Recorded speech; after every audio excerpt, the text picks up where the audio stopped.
Yo! Oh, wait, there was no warning! Where was the warning? There's no warning that time. I was caught so off guard. Ah! Radical, we must not become one of them. Together strong. Convert. We simulate. Right, let us see. Oh, I remember what happened last time. Oh no. I remember nothing. Oh. Well, hey Mindy, you remember last time. You'll be able to give the recap once Taylor shows up. Oh, yeah. We're going to give him 5 minutes. If he doesn't show up in 5 minutes, we're just going to start. Yeah. Yep. Quickly double And that's check. okay. Arr.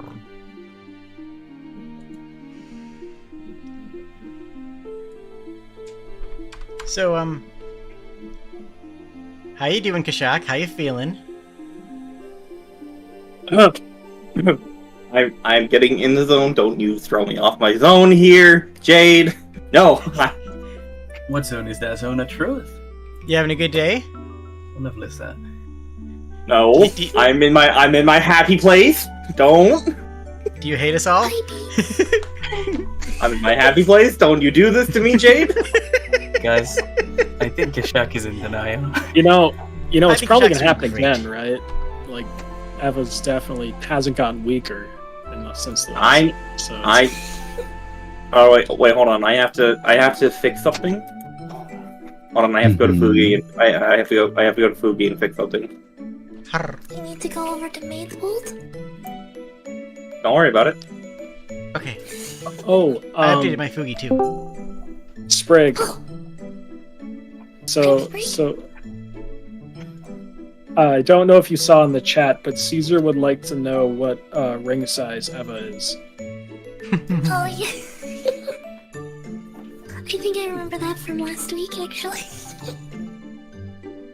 And I honestly do not know ring sizes that well off the top of my head. See, that is that weak mentality. Get yourself a magic item, they adjust to the wearer's size. Easy, problem solved. Amateurs, honestly. Can you believe it? Bye, Dale. Yeah, I've thought this through. Hey yo. You thought Hey, this you, through? Welcome in, Hi, Dale. Taya. Hello. You're late. I know, I'm sorry. How dare. Oh. Alright, 15. You can give me 15.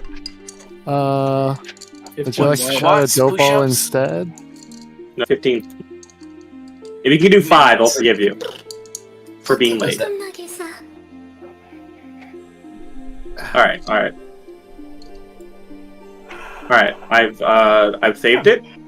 There you go. It should be better now, right? It's non-transparent.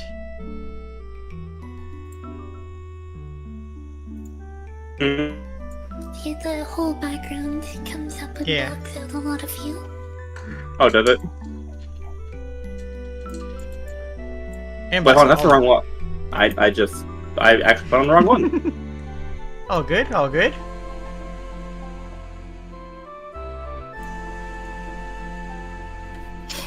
Ring size generally number plus 10 millimeters wide. I have no idea that. What number? Well, let me think. You're a giant? Yeah, Ava is big lady. She's like 12 feet tall. Ava, So big lady. Do you know roughly how big your hands are? Hams. Hams. in proportion for a 12-foot tall person? No. Okay, well you I gonna... can go and get Shard and just measure hers and double it. Hopefully, okay. It'd be Okay. close-ish. Let me run some numbers on my calculator here. Alright, so everyone's here, everyone is all set. Mhm. Minnie! Hey, bud!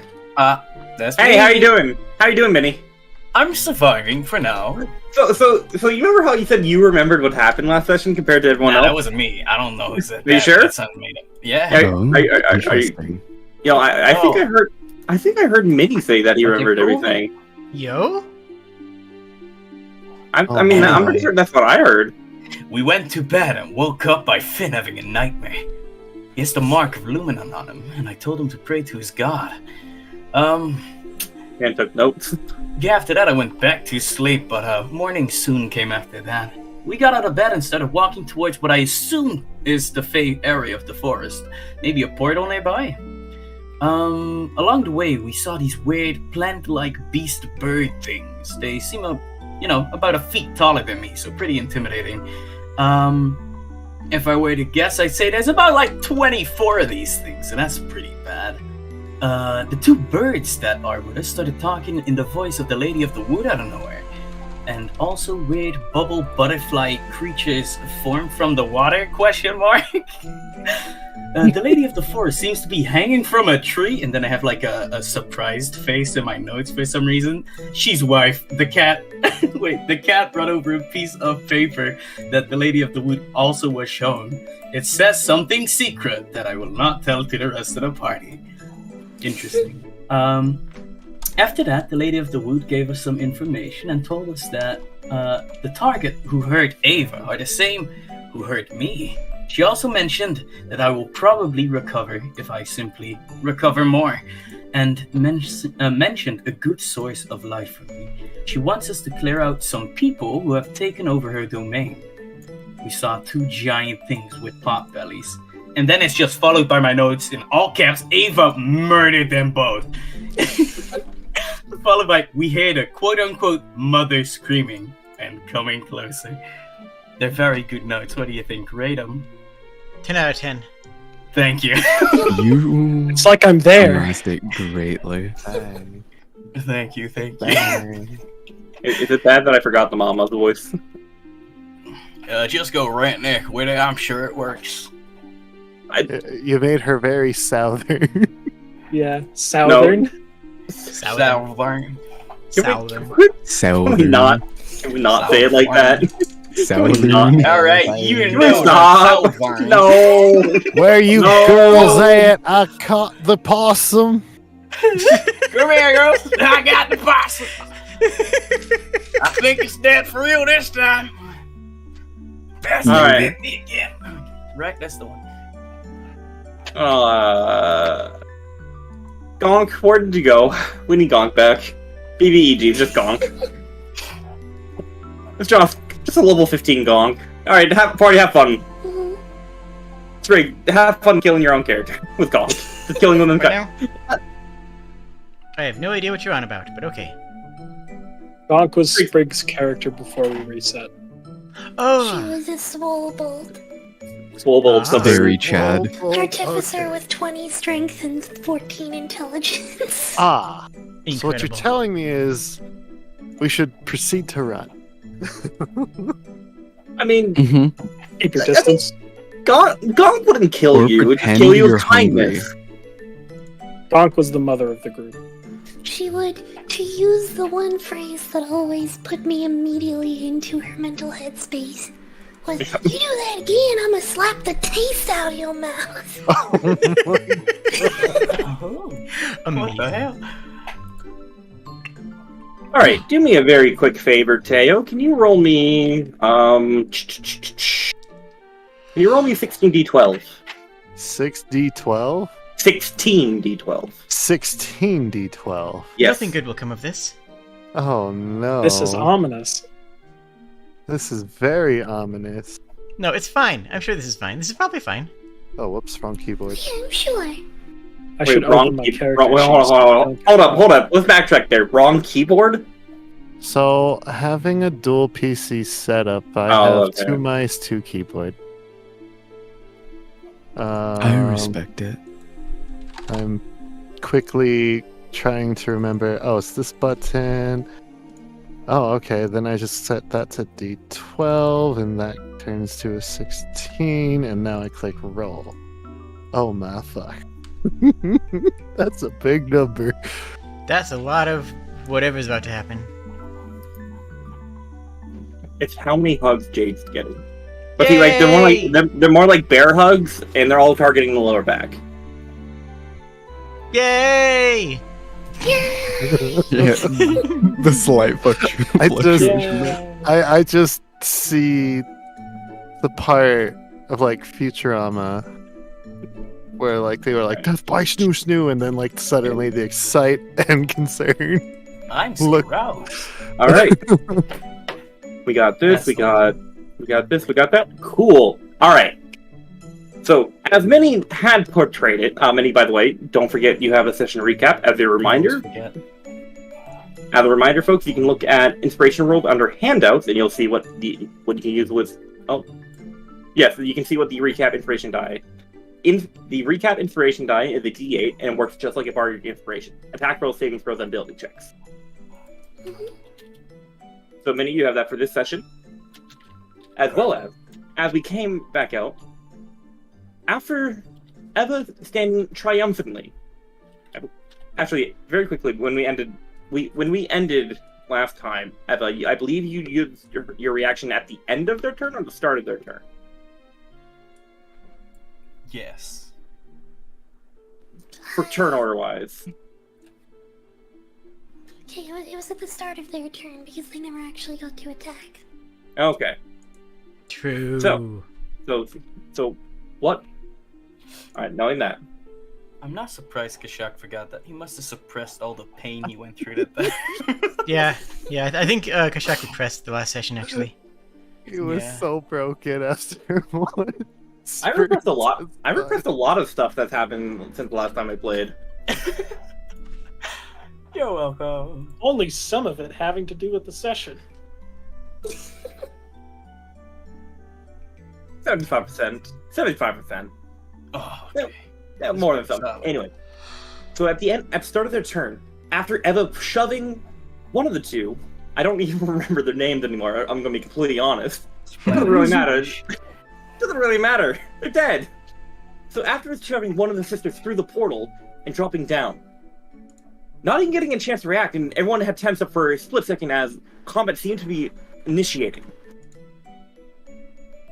We go through a whole round of initiative as everyone starts to relax their muscles. However, what we'll do is we're going to start at the top of N's turn here, taking about a minute to settle from the quick tenses. Mainly Eva needing to relax her muscles very quickly, or starting to relax her muscles. She exerted a lot of force. You know, she deserves a cookie. After about a minute or so, we heard a distant scream. Not even scream, more of a yell. What voice am I? What's the voice? I don't even think I'm gonna be able to do the voice with the way my mic works now. Make up a new one. Making up voices are not easy. Basically, it heard a yell saying, "Girls, I found more! I'm coming!" And you heard a lot of stomping coming from the east or to the right side of the map. Not really knowing what direction it is. Now, after hearing that and seeing several different trees, these shaking, foliage and leaves rumbling, footsteps approaching, everyone is able to move, take a ready to action, as well as move their movement speed. Right now. What direction you say it was coming from? From the right side of the map. Is that the east? Okay. Not knowing, Yes. ignoring cardinal directions. That way. Okay. Okay. So, What everyone like to do? Ava will move out to the front and take out her shield. I will move alongside her. Bango's gonna move Ready over here. actions. Confusion. Ready to action is an action that you're going to be able to use your so you hold an action basically for a trigger event to set it off using your reaction. You're setting up a specific reaction base. So let's say Asana, just using the two characters and whatnot, Asana moved within 5 feet of Eva. Eva had a ready action in case anyone moved within 5 feet of her to push them to the ground. Eva would then use their reaction to push Asana, attempt an athletics check, and if it succeeds, pushes Asana. Okay, noted. And that can be used for holding a spell, holding out like a dodge action, a dash action, something like that. Any action can be held. I'm going to hex the mother when they come into range. So you're going to hold Hex. Got it. Yeah. All right. Were you already concentrating on from last time, or did you not cast any spells from last time? Well, when the last creature who was hexed was killed and no one else was around, I have to I have to recast it. Got it. So you don't have to recast it. You still concentrating on the spell. You just get to change targets for base. Oh, okay. So you don't have to worry about recasting. Okay, I thought it went away when there's no target. Got it. No, it stays with the spell duration. Same thing with Hunter's Mark. If you lose concentration, you'll have to recast it. Meaning taking damage, or if you decide to drop it for a different concentration-based spell. Okay. Alright, so that is holding Hex, Eva's pulling up the shield, and moving around a little bit. I'm moving back, and I'm holding my quill in anticipation. Holding Quill in anticipation, got it. Finnegan, Raditz, and Ventus, you moved a little bit. Yep. I moved, and I would. Can I try to hold Mind Sliver? Want to hold Mind Sliver? Sure thing. Yeah. You got it. And then, Raditz, what are you doing? Squeak. Wait, I want to try. birds don't squeak. Meow. Sure they do. Wait, are you a raven? Caw? I'm confused now. I'm convinced. Anyway, can I kind of move into these bushes down here and maybe hide? Sure thing. So you want to move down there? Go ahead and give me a stealth check. Okay, let me figure out character sheet. Where did you go? You are over here, and then I come over here and click this, and then I can come over here and be like clicky on which one of these says stealth. This one. 1-3. All right, got it. So holding Quill, holding Mind Sliver, holding Hex, pulling out the shield. What are you doing, Finnegan? Finnegan's shooting on sight. Holding gun. You have your rifle or pistol out? Rifle. Rifle. Got it. All right. Wow. I am shocked that you guys are just ready to go straight for the blood. Like, I'm holding Hex. That is not a offensive attack, really. You guys are just going all in? Okay. Okay. Yeah, from my Considering- point of view, we just saw her. What I assume is her daughters get brutally murdered in the most hilarious way possible. True. The most disrespectful way to murder a person with their sister. Okay, they killed them with their sister, who also died from it. So I assume that whoever is coming is probably not the most amused by. They our might be hijinks. nonplussed. That's true. Yeah, so you know what? Might as well clean up the loose ends. Can I call it how I see it as a Lucky to DM? offer them the chance to stand down.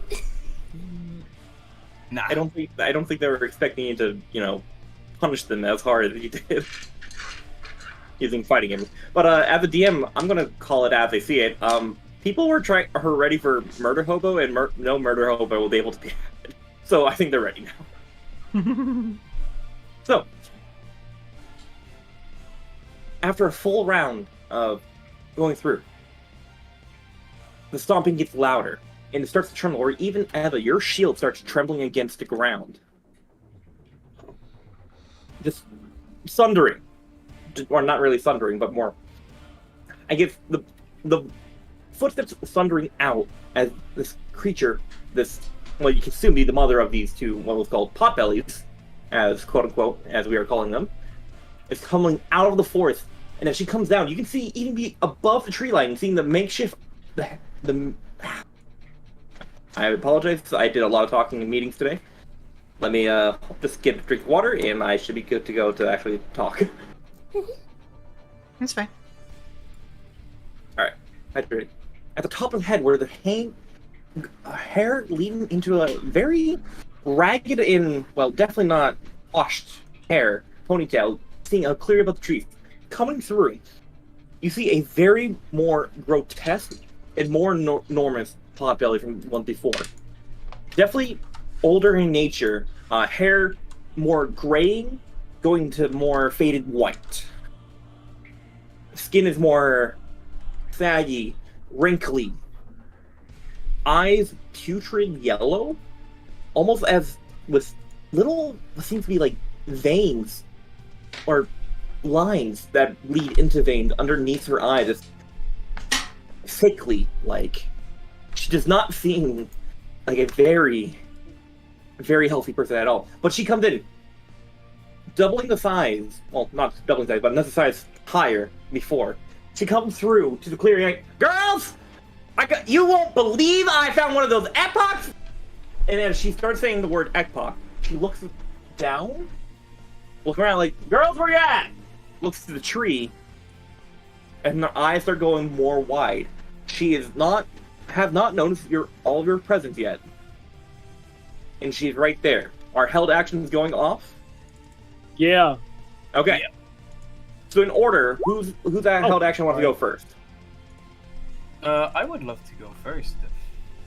I meant to just hover. I apologize. Well, somebody was holding Hex, right? Yeah. Okay. Yeah. So Hex is not a saving throw, so she will just get immediately hexed. I'm going to be targeting strength with it.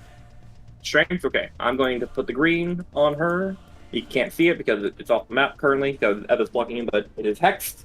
17 will hit as your rifle fires out, hitting her straight on into the torso. Mind Sliver goes off. What's the saving throw? Intelligence? 17 intelligence, please. You got that? Well.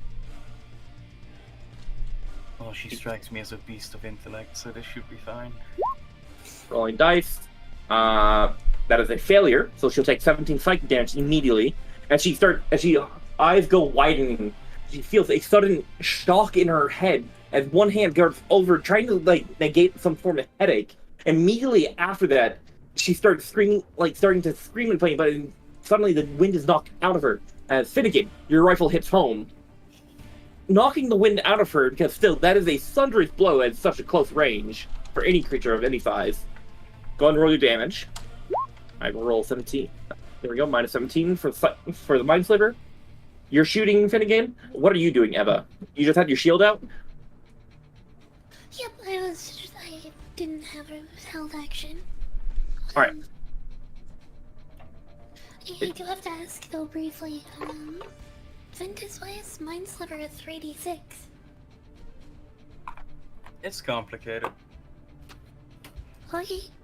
As long as there's a reason, it's just, it's only supposed to be 3d6 at level 11 normally.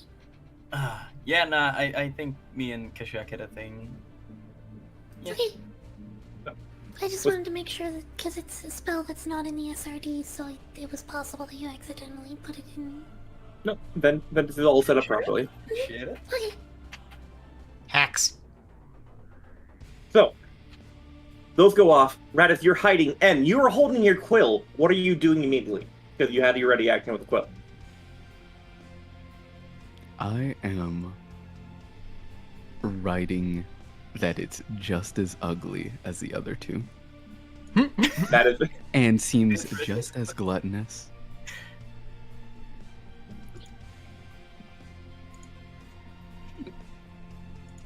That's it. That All right. is all. All right. 100%.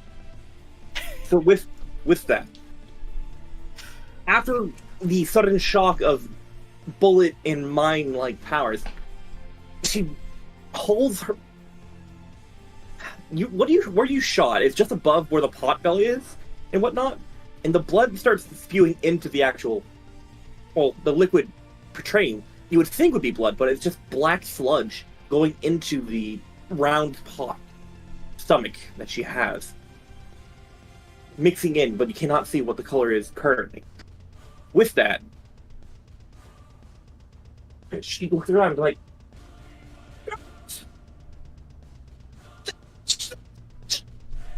Oh, I think your noise suppression is killing most of what you're saying. Sorry. I'm sorry. Yes. None of that came through. I can try taking this off. However, I took off most of my noise filters. It's just how my microphone came in now. God darn it! Who are all of you? It doesn't matter. She's going into complete shock. Eyes are widening. She can't finish sentences. Having racing mind. And you're up. What would you like to do? Seeing her freak out and very obviously distressed, I'm going to reach over and pet Sin. What's a gluttonous individual? Isn't that a sin? And I am going to cast... Where is it on my sheet? Send help. Summon Arr. beast. Summon beast. Cast it. Summon beast. All right. The bestial spirit. I believe you should see a bestial spirit in your summon. Yes, I have it placed. All right. And what are you summoning?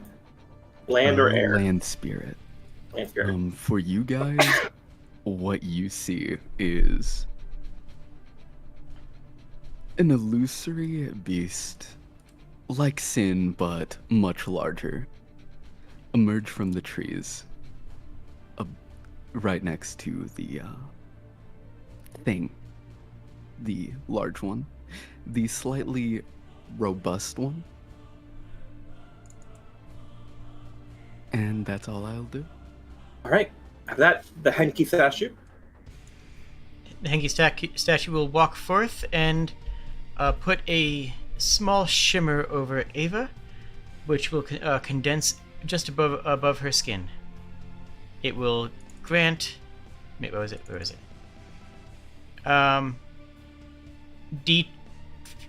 What's our PB? What is PB? What's PB? Opposition bonus. So it should be plus 3. D12 plus 3 temp hit points. Okay. Also, Ava, you do have the ability to control the Henki statue if you ever need it. And it actually beats out my normal temp hit points. All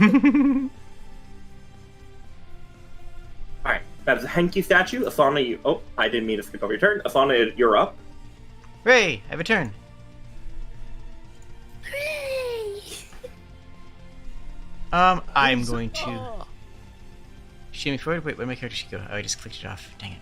Where's the button? Where's the button? Where's the button? Where's the button? I found a button. Hey, I found a button. Okay, I got the button. I am going to...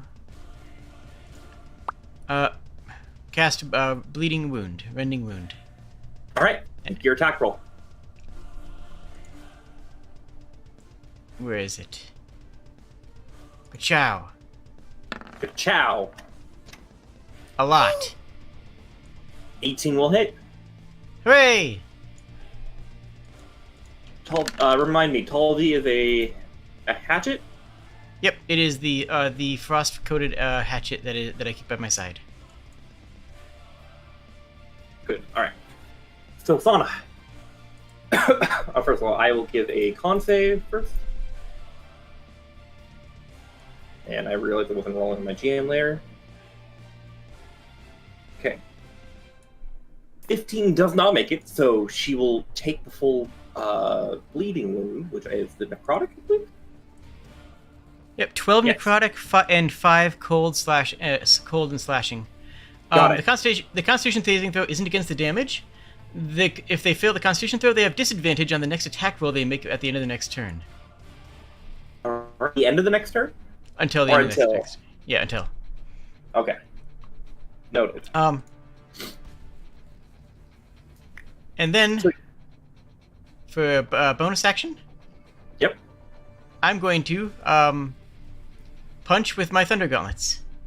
Because I can do that as a bonus action because they're both light weapons. All right.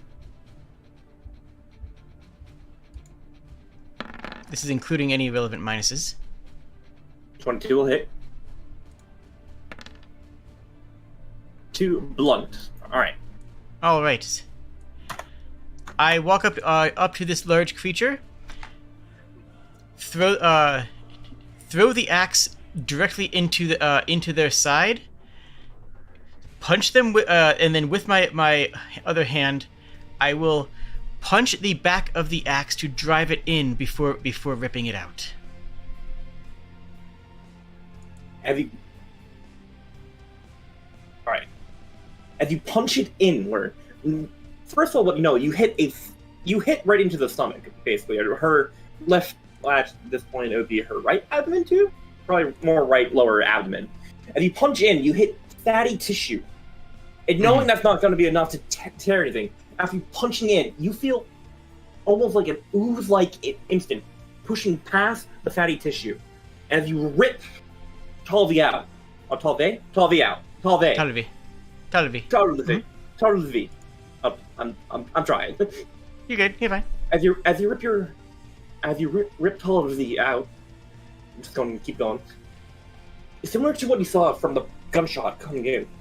Slowly but surely, a little dribble of black like sludge starts not coming out rushingly, but trickling out from the tissue rip. With that, is that the end of your turn? But there's one point that I need to bring up before. Where is it? Thing. Let me just find the. There we go. They have disadvantage on attack rolls if they targeting anyone other than me. Technically, they have disadvantage on any rolls because of the other thing. But now they have double disadvantage. So get wrecked. So it's the next attack roll, but now if they have disadvantage on any attack roll outside of attacking. Until the start of the next turn, yes. Disadvantage on saving throws as well. Yep, and disadvantage on any saving throws regarding to strength. I believe it's ability checks, not saving throws, perhaps. Ability, yes, checks. That is correct. That is Alright, correct. so basically grappling. Got it. Okay, so if Aisley won't be able to take any notes, folks, just please make sure you take your own notes. I think so. General note taker will be out of commission tonight. Oh, I have the best notes on screen right now. No worries, Aisley, we got you covered. At the end of your turn, Asana, as she starts grasping the wound, you're the one who took out my daughters, and she's going to lift her left hand, and she's basically going to come down and try to flatten you, Asana. Understandable. Legendary action. So this will be an attack roll. However, bleeding one has disadvantage, so I rolled 2. Mm-hmm. Oh, good thing I rolled 2. Just a 15 hit. Nope. All right. As it comes down, the swing goes wide and hands just beside you. Leaves a gigantic handprint next to you, where you think if you got hit by that, you would have been flattened. Unfortunately, Asana. The hand is stuck right there, and as that comes down, Raditz, what are you doing? I am parrying my crossbow. I'm going to see if I can get kind of line of sight through the bushes. You can. She's very tall. Aha. Well, we're gonna take Very a good target. sneaky shot at her. All right, go ahead and roll at advantage because you're hidden. Yo. This will trigger sneak attack. Okay, so I have to click advantage, and then I will shoot her with my light crossbow. So I guess I click that. 18 will hit. Hell yeah.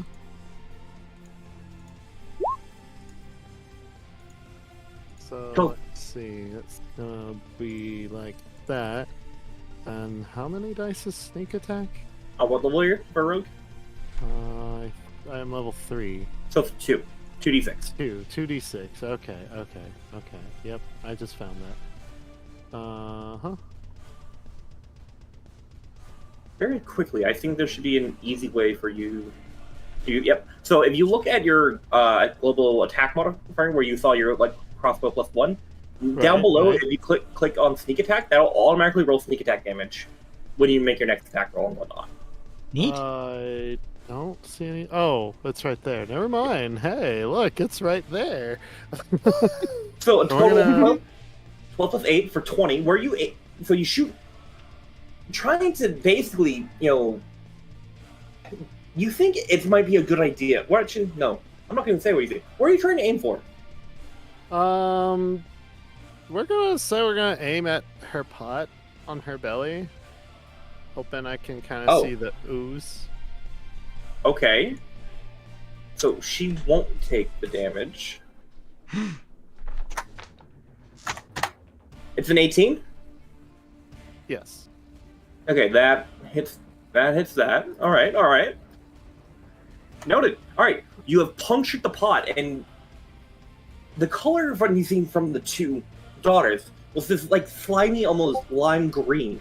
However, the wound in her chest is still pulling out. Though it's not much, it has mixed in, and it's changed the color a little bit to, like, as you arrows in, a little bit of orange-like liquid starts dribbling out at the end of the bolt. Bolt does not shatter, but it is now stuck in the pot belly. I'm just gonna whisper, ew, and do a bonus action hide. Go ahead and roll. Okie dokie. Alright, 16, noted. And at the end of your turn, Radis, missing the first time against you, Athona, she's not happy, where the hand slowly clicks down, Radis's bolt goes array, hits in. She doesn't even flinch when it pinches in her hand, now coming forward and trying to backhand you. This won't have disadvantage on the next attack roll. What was that? So Wait. Her hand from her when she tried to attack you, Radis seeking an opportunity, shot an arrow hitting into the pot belly. But right. Eva and Nathana, since you're right there, you heard a slight twang, like inside the actual skin pouch of her, almost like it was metal hitting against metal. But Oh, they actually more like they have a a subdermal crunch. plate. More almost like a crunkly metal, almost that you would think of like crushing an aluminum can. Similar to that sound. Not even flinching, the hand comes down onto you, and almost swiftly comes over and tries to backhand you using her second legendary action. Okay. So she's going to make another attack roll. Not at disadvantage because it aimed at you. However, I don't believe will a 17 hit? It will not. Darn it. Alright. Yeah. I'm a tank. Like, I'll get you one day. Ava's kind of got the whole tank thing going on, but like I am also a tank. The hand going, oh, right. What's your AC on Nisana again? It's 18. Yeah, and you're next to me right now, so it's 20. Oh, neat. Because I haven't moved yet. Noted. Chuck, how do you feel about this beautiful information? I'm going to skip that question, and hey, look at that! Eva, your turn. How does it feel knowing that most rounds my fucking sorceress is easy in the other campaign? Look at that! Eva, your turn.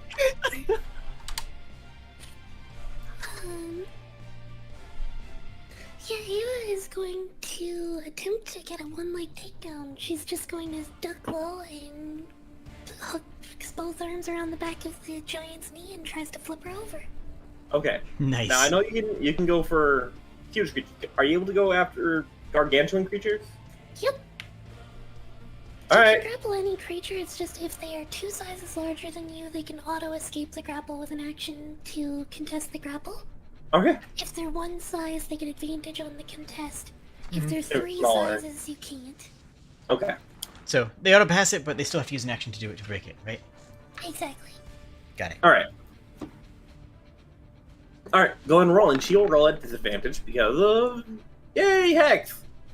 So it's a 20. All right. She rolled a 13. For a total of what do you get? I got a 20. She got a 21. Okay. So, as you try to go through, she doesn't even notice that you're down there. She can't even really tell you there. She's more focused on the thought of trying to bat this little fly away. You grab around her knee, and it is just that big and fat that you're unable to successfully get a good hold. However, if you go for another one, she'll roll Yeah, again. she's already there. She's just gonna try to get, like, pre-position her feet Well, and that's lift with her cool. legs. Well, with disadvantage, that's a natural one. So you finally get to grab hold of some like skin sack and whatnot, and you grab hold. Now, what are you trying to do with that? Basically just a takedown. She's going to drag her prone and just turn and put her here so that we can see the whole token for your sake. So that's your two. You have 2 actions for extra, I'm assuming the extra attack. So 2 are to try to grapple. That's my movement. I'm moving 0 feet and rotating her. Okay. Forcing her, and you move her here. And hey, look at that, the green circle. As several trees get knocked aside, or not even knocked aside, you just hear constant ow, ow, as her head is just bonked against several tree trunks, and she's now knocked prone. However, she's still very large, where the pot is even slightly taller than you, Eva, still standing. But she is currently on her back prone. Okie dokie. That's my actions. I don't know the Hanky statue that well yet. I don't actually have access to its sheet, but I believe it's a bonus action to command it, you said, right? Yeah, yes, as long as it hasn't activated in the since its last initiative mark. And so it has activated, yeah, so I can't correct. command it this time. That is correct. Next turn you can. In which case...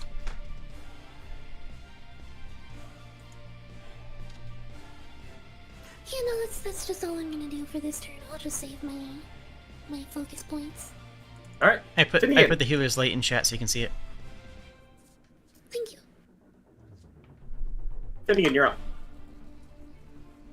Alrighty. See, after everybody made their turns and they were all cool and everything, I feel very basic by just going, I'm gonna shoot him again. I mean, I wasn't too flashy. Does a 9 hit? A 9 will not hit. It's at disadvantage. As you try to shoot, it actually hits the flesh and actually goes through the flesh, the pot belly. But you hear a twang and the bullet launches out, making another exit wound. However, this is just fatty tissue. It doesn't actually do any actual damage. Okay then. Are you moving at all? I think I'm gonna take a step back. Alright. Adventus, you're up. Lovely. I would like to, with a unnatural speed, just wait, I can move better. Just dash over here, and followed by that, it's not actually my dash action. I would like to. It's disadvantage, but I will try to chill touch anyways. Alright, go for it. 14. As you try to chill touch, you're actually stopped for a moment. Adventus. You stop to think. Like, your hand's outstretched, but the magic knot's coming forward to you. And then you have a small flashback. You just see nothing but a burning white void, a flame, if you would, that's currently approaching you, getting closer and closer, and you start to sweat a little bit. And then eventually the magic comes outward. The chill just going awry. It actually goes just over Radiss's head, through the trees, and bounces off the plating. Just not targeting the area that you wanted to hit. That is your action. Lovely. Damn cultists. That will be my turn. Alright. Hey! Finally her turn. Cool. She's now laying on the ground, just her head throbbing from not only the headache that was instilled upon her, but now having maybe a mild concussion after getting bonked through several different tree trunks. It means her first action is to take her leg and kick you off Eva. Okay. As she stands back up. No longer prone. And seeing everyone like, damn vermin! And she's going to jump on top of you, Eva. Literally just belly flop on top of you. And this is going to actually affect both you and Asana. As the pot belly comes down, I'm going to need you each roll me a dexterity saving throw to avoid being, well, underneath Mama Pop Ellie.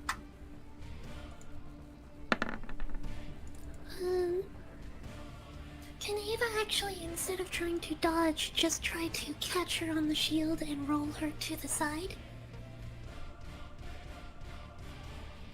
Go ahead. I'm going to say you're... just bring the shield up to catch her and deflect her off rather than crunch. So, use your reaction to shove her midair? I could do that. I was just making a case for strength save instead. Strength save. Okay, Yeah, so that's what you need. Alright, so strength save, I can do that if you don't want to use any points and whatnot. If you want to go for the shove action, that's okay. Shoving might avoid Asana being crushed here because she did fail. That is your call, though. Yeah, no, I'll go for the shove. I'll reaction shove. Okay. She will still have disadvantage on this because technically this is a roll. So she rolled a 19. Alright. So, Eva, as she comes down, pushing just before she reaches the apex of her height from the jump, you shove the shield up her, and it slightly angles her so that her whole body is not going to fall on you. However, as she's going to basically roll over on the side, her leg is going to come down and catch Asana on the back. So Asana, with the 10 and whatnot, this is going to be half damage due to the shove. You avoiding, of course, all the damage from the successful shove. Okay. Eva, you are going to take 25. You're going to take 12 points of damage, bludgeoning damage. As the leg comes down and just slams on the back of your head, slightly pushing you forward, so you're actually ousted of your space right here. Moved diagonal right there. Okay. But you do for that and actually avoid the bestial spirit avoids. All right. How much do I take? You said 12. Okay. And with that, she's now back on her, not on her back, but she's actually on her stomach and whatnot. And she looks up, very angered. Her face just bewildered and actually slightly at the mouth frosting now, looking straight at you, Eva. She is not happy with you at all. But while that she's distracted with Eva, coming on her stomach, Ed, you're up. What an unsightly thing. Line silver? Okay, so Yes. that is 16. failure. Failure? Nice. And is writing down notes disapprovingly.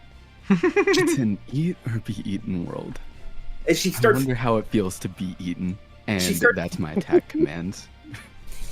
And she starts screaming out in pain from another headache coming on. But as she's screaming out in pain, your bestial spirit comes over, making your attack roll. Yes. It's at advantage due to pack tactics. And she's in prone. Oh, tragic. 11, unfortunately, will miss. You bite in. The bestial spirit bites in to, at this point, her arm, right? But you bite nothing but sacky skin, ripping out of flesh and whatnot. It's just deep tissue. Not even getting into any muscles, nerves, or veins at all. Just useless fat. How thick is this thing? She's very thick. Dummy. You could say she's dummy thick. She could not spell for the life of her. Gross. With that, Adden, are you moving at all? And as you're moving, Henki statue goes. No. Hanky statue has no action right now.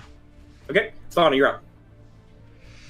So just to clarify, there was a belly flap on us, correct? She tried to belly flop on top of you just before the apex of her height from the jump.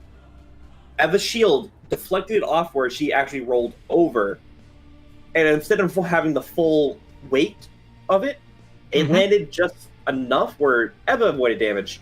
And she was able to make you take half damage with her leg only coming down and falling on you. Yes. I mean, I was yeah. I am going to have attempted to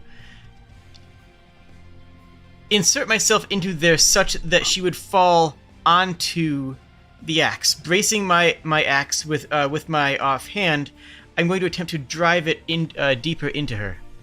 All right. Roll your attack roll. Also, I'm supposed to get an extra d6 last round from Hex. I forgot about that. Okay, roll your d6. Add the d6 to the damage here. I'll be lenient. All right, so 3. Okay. Rending And this is wound. at advantage, 27 hits. I certainly hope so. Actually, hold up.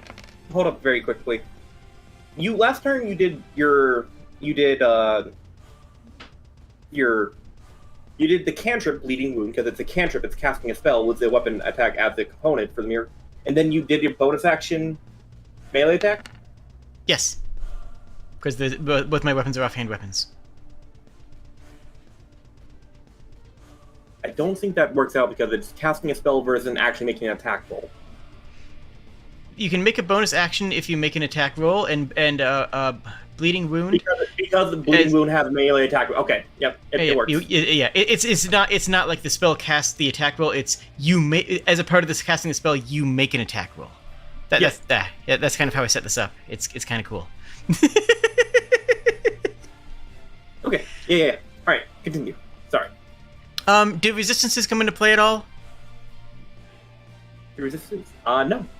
Okay, then I'm just gonna. Okay, I just want to ask because I'm doing slashing, necrotic, and cold, and hex at the same time. So. Yeah. So this is all for a total of 20 points of damage. Hmm? And this little, and she ripped. No. What? Wait, what?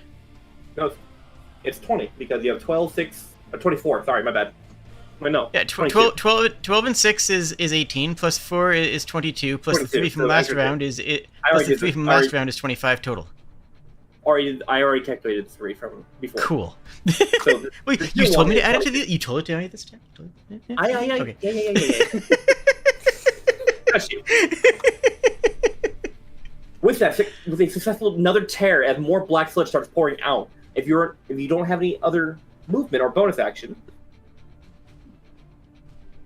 I do have a bonus action, of course. I mean, you know. Okay, go with the bonus action. Why wouldn't I? Bonus action is going to be, okay, so right now she's lying on her stomach, correct? Yes, she is currently still lying on her stomach. Okay. I am going to attempt to strike directly into her elbow. All right, go for it. Take it to the elbow. 18 hits for a total of 5 additional 5. So is this bludgeoning or is this lightning? That's blunt damage, and plus the hex. Okay, for a total of 9. Got it. Mm-hmm. Understood. Yeah, just strike directly into the elbows, because that's a place that probably has some of the least amount of protective flesh on it, and is likely to actually strike a bone. With that, she still has disadvantage against you. Bonus action, if you're while you're moving, Radis, while Asada, if you wish to move, Radis, you're up.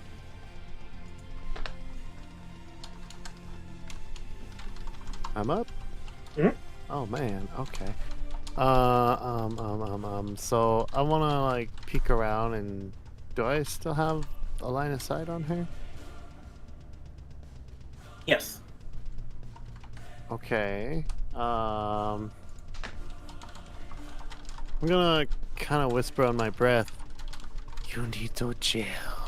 Reach out and cast a cantrip known as Frostbite. You're gonna cast Frostbite. Yeah. All right. Well, sorry. Very quickly, bleeding wound. She passes your bleeding wound. Con save, by the way. Okay. All right, Radis. She's still lightning bound. Sorry, go ahead. Mm-hmm. Wait, is that a saving throw? It is. Because I think because of Mind Sliver that gets disadvantage, right? Ooh. All right, I need players. Mind Sliver is a die subtracted. It does minus 1d4 from that roll, right? Okay. Yep. Oh, and I am wrong? Sorry, go ahead. All right. We'll just keep going. We'll have any more different rulings after the combat. I'm going to say, players, please If a roll is going to be made, please remind me or keep track of your own spells as you cast. So my sliver came from you. And Yeah. As a quick note, I was wrong. It is lightning damage that I'm doing with that attack, not blunt. okay. Damage. So with -3, still is a success. Okay. All right, Raditz, Frostbite, go. Cool. Frostbite, Constitution saving throw. All right, go for it. Con save for me. My bad. Yeah, you need to make a con save. My bad. Please. Got it. Got to say please. 14. Please. 14? Okay. Well, nothing happens. Oh no. So Raditz, you pop out of the bush and just whispering nothing. She starts to feel a slight chill just around the rim of her subdermal plating, or the pod itself inside her stomach. And it slightly frosts over, but unfortunately not connecting to any nerves and whatnot. She doesn't actually take any damage. But you're no longer hiding, I would say, because you cast a spell while popping out of thing. Rules written where and goes that. So you're no longer hidden. If you'd like to move in or try to rehide, go and make me bonus action stealth check. And while you're doing that, Alright. actually, I'll let you go ahead and move or early stealth very quick. We're gonna kind of move deeper in this bush over here, maybe, and we're gonna try and rehide. And that'll be my turn. Alright, not hiding. Stealth, there you go. Alright, There it is. at the end of your turn, she is going to attempt another slam attack against Eva. Okay. This will Disadvantage. be does a 21 hit, Eva. No. Got it. Alright. Gotta get Wow. away from you. They got a 21 with a disadvantage? No, wow. Mm-hmm. My AC right now is 24. Alright, well, Eva, you're up. Ah! She starts to make on her stomach. If I move, it's 19. If I don't, it's 24. She, currently flaying around, she's just trying to throw wild strikes in your general direction of you and Asana. Asana is more out of the way, and she just flails against the shield currently against you. But if you're up. Yeah, the flailing smacks the shield. Mhm.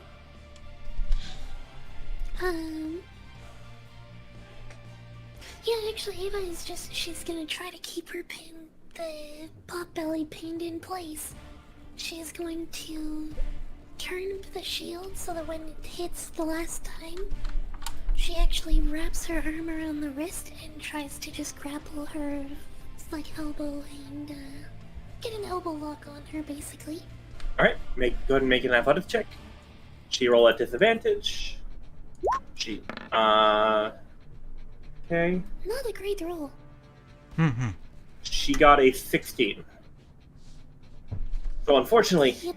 your first attempt is a failure as she's just wildly flaying around, but you have your second attempt. Yep, There we go. much better. 13. She got a 21. Alright, you succeed.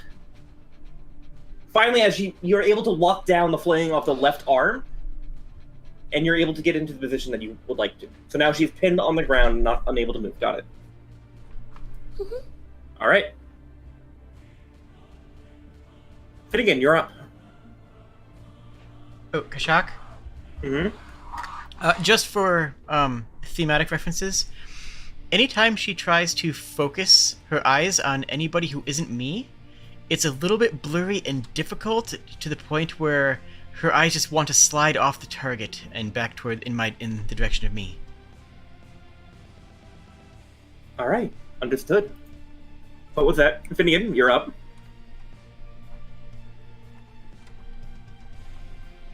Well, third time's the charm. 18 will be a hit. Actually, no, it's disadvantage because she is... No, I'm gonna... She's big enough. No, you don't have disadvantage. That's, yeah. 18 hits. I was about to say, I'm pretty sure laying down, she's still bigger than me. So. Broadside of a barn. Yeah, Kajal had said that her belly when laying on her back was still up to Ava's high level, so... 8 points of damage. You're aiming at her or the potbelly. Aiming at her. Okay. Just need to make a quick reference. Alright. That's your first attack. Do you have another attack? I believe that at this point you're level 6. I think you should have 2 attacks.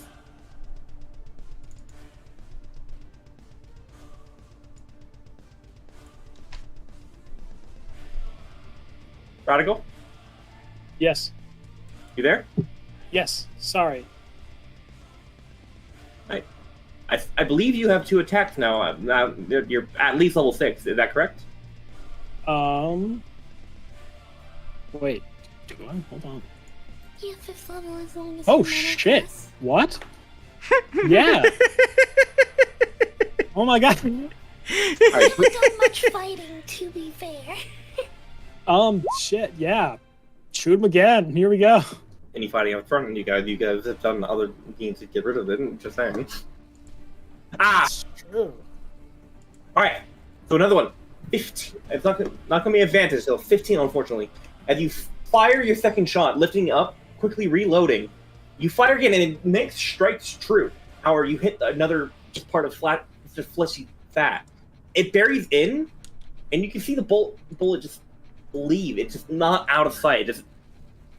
You can see a hole, but unfortunately, the amount of just, as you would say, maybe natural protection that she has, denies your shot from going and piercing any actual internal damage.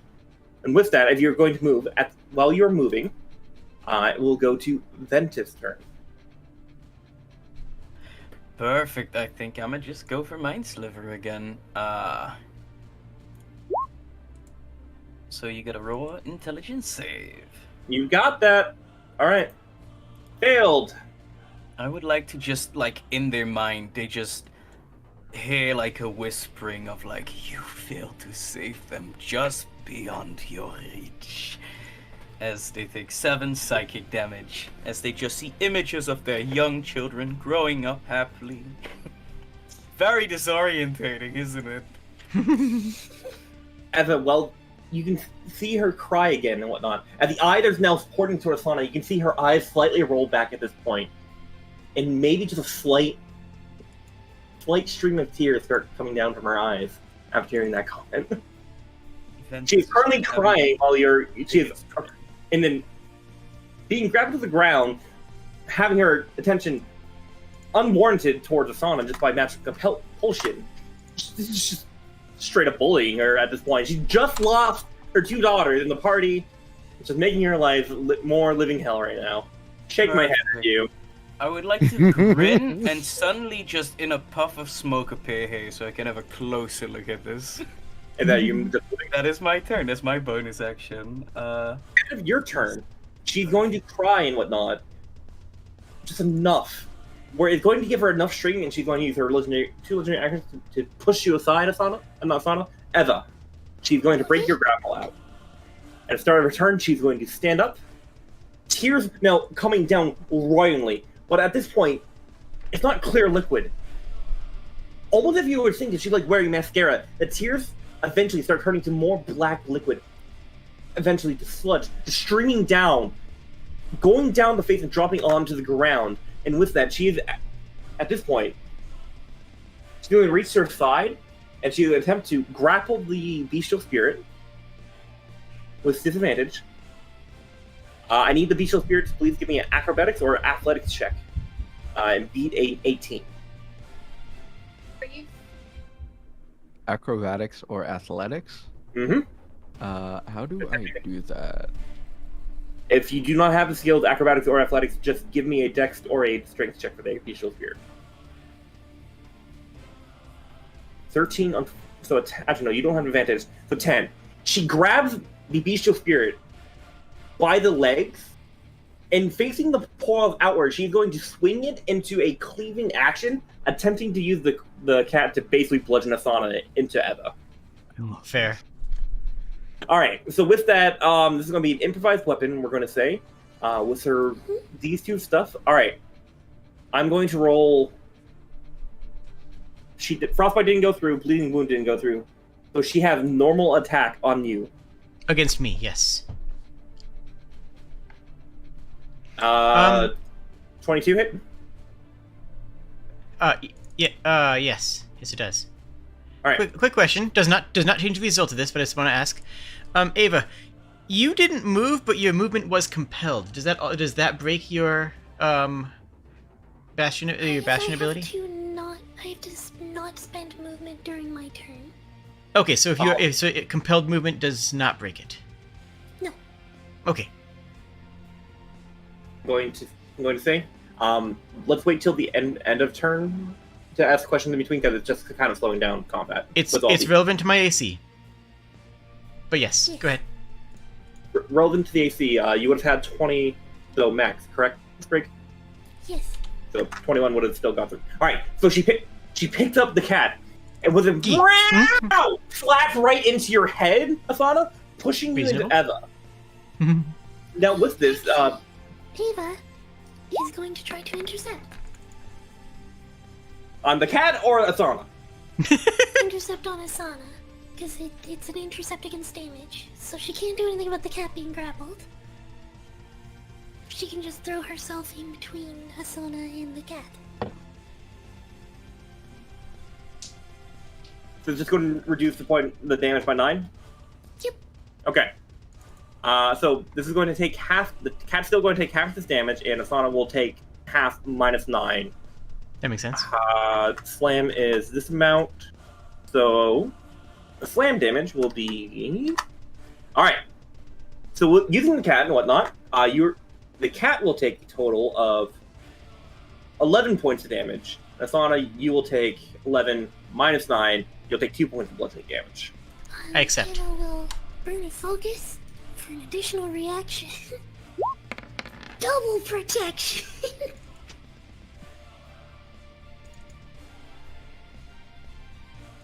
Okay.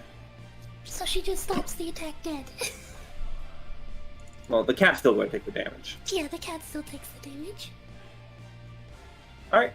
With that, finishing the arc of the cleave, she's going to take the cat and basically just throw it this direction.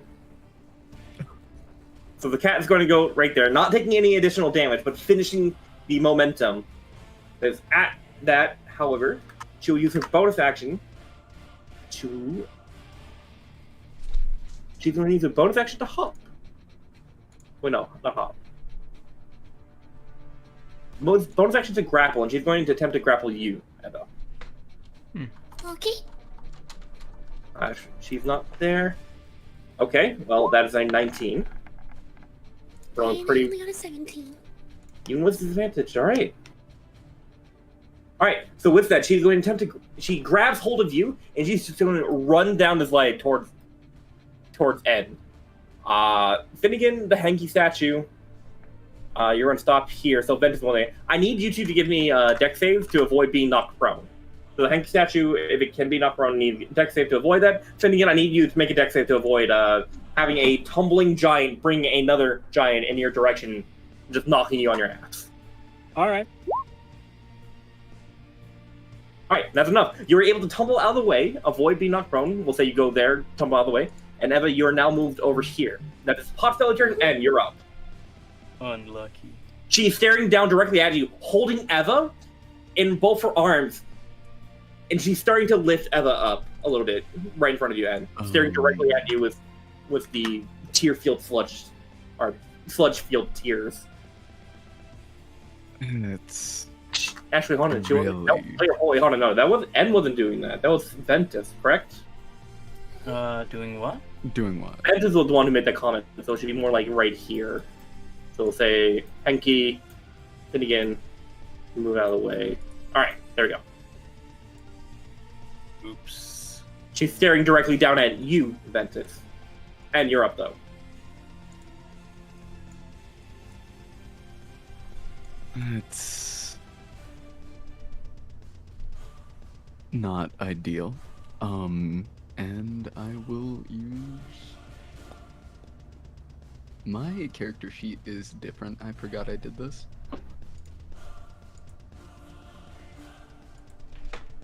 I cannot find it. Send help.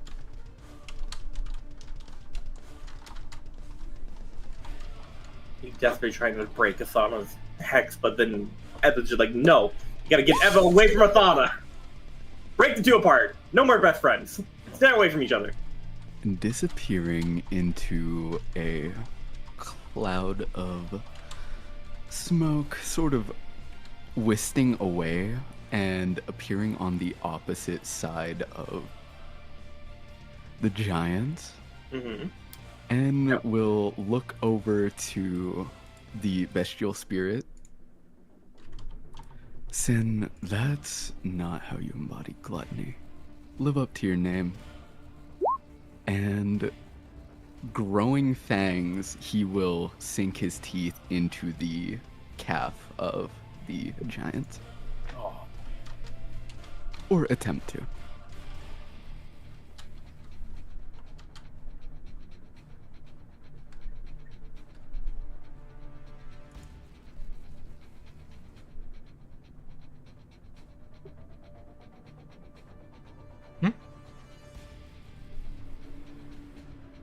Hello?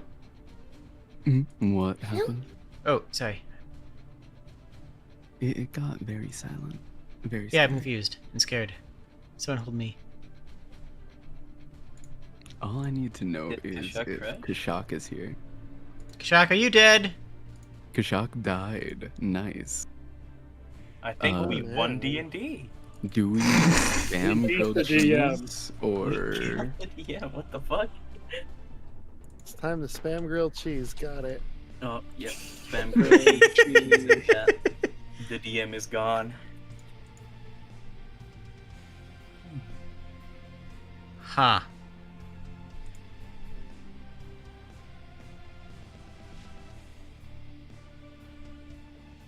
I want a grilled cheese now. God damn it. Hey. I'm gonna go make a grilled cheese. Oh, Bro, no. I'm upset, honestly, that I need to look more at my character sheet. I need to pay more attention to that. Yeah. Extra attack is a pretty big power boost. That is incredibly powerful. Wait a I'm- minute, I had a crit last round, or last, fight. I could have shot him again! Yeah. Honestly, I get it though. As a GM, it's up to the players to remember their own stuff. I don't memorize everyone's Oh, character yeah. sheets. Yeah.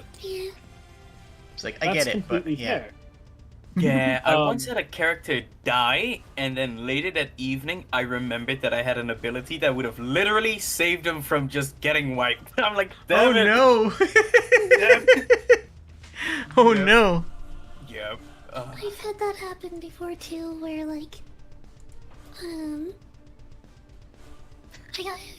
I was playing as a Goliath character. I got crit 3 times in a row in the same round and put down instantly. Forgot about Stone's endurance. Whoops. Kashak's on their way back. Sorry. Yeah, I was taken down by literally 1 point of extra damage. I could have literally rolled anything other than a 1. Rip. Actually, no, with modifier, because it adds modifier too, so it's just rolled anything at all and I would have stayed on my feet.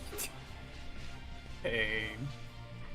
Also, Ed, you know that thing in Sims 4 when you do something that they don't like and you have the minus friendship icon? That's what just happened between Ventus and N when you bit that thing, okay?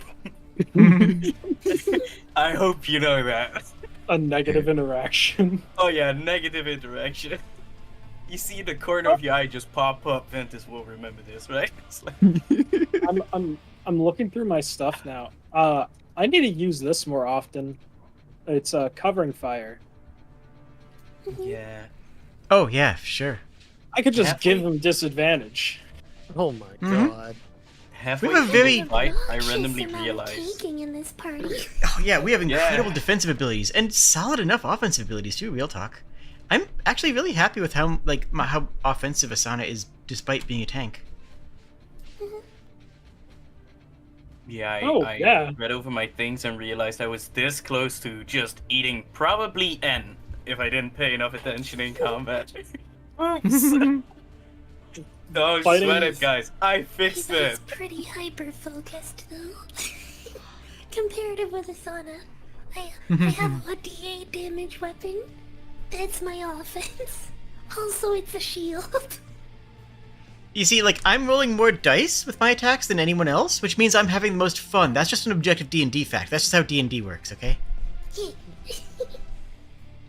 I mean, if it makes you feel better, all of my rolls have been below 10. So That does make me feel better. Thank you. I can get Shard to weigh in on this though, Jade, because she plays orcs in 40k. Ah, there you go. Yeah, when you run template orcs, you roll a lot of dice.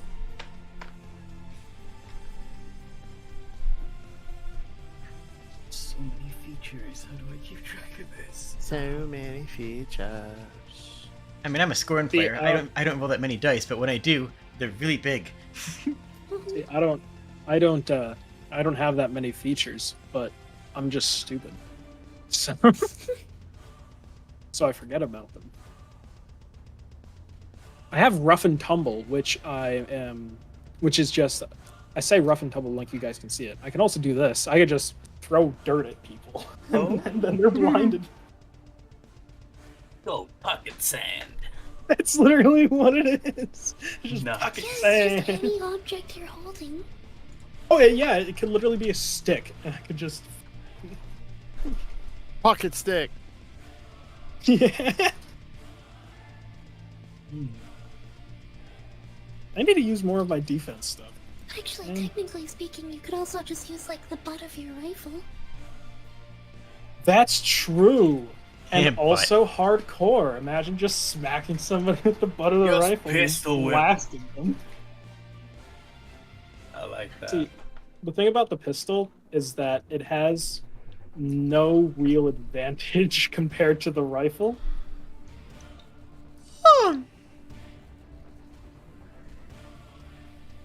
Well, pistol's one-handed is the big difference.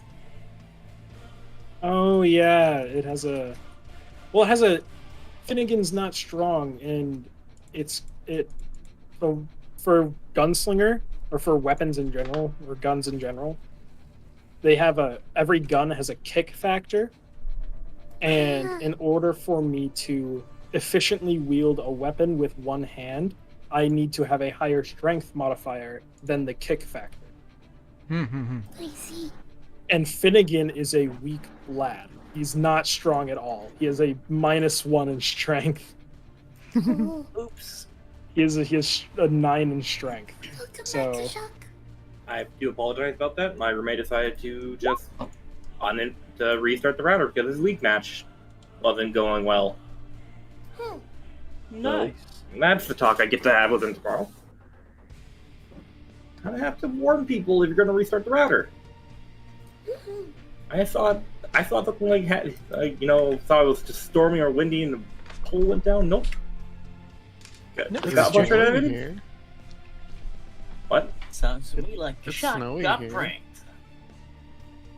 Ooh, shit! I just realized that because of the weather out, I need to keep an eye on the weather because it's super windy, and also it keeps shifting quickly from cold to hot, and we're in Tornado Alley, so Oh,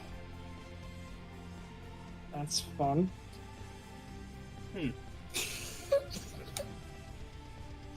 sorry. Gotta My keep chat an with eye the on the that. lake toxicity victims are no longer just league players.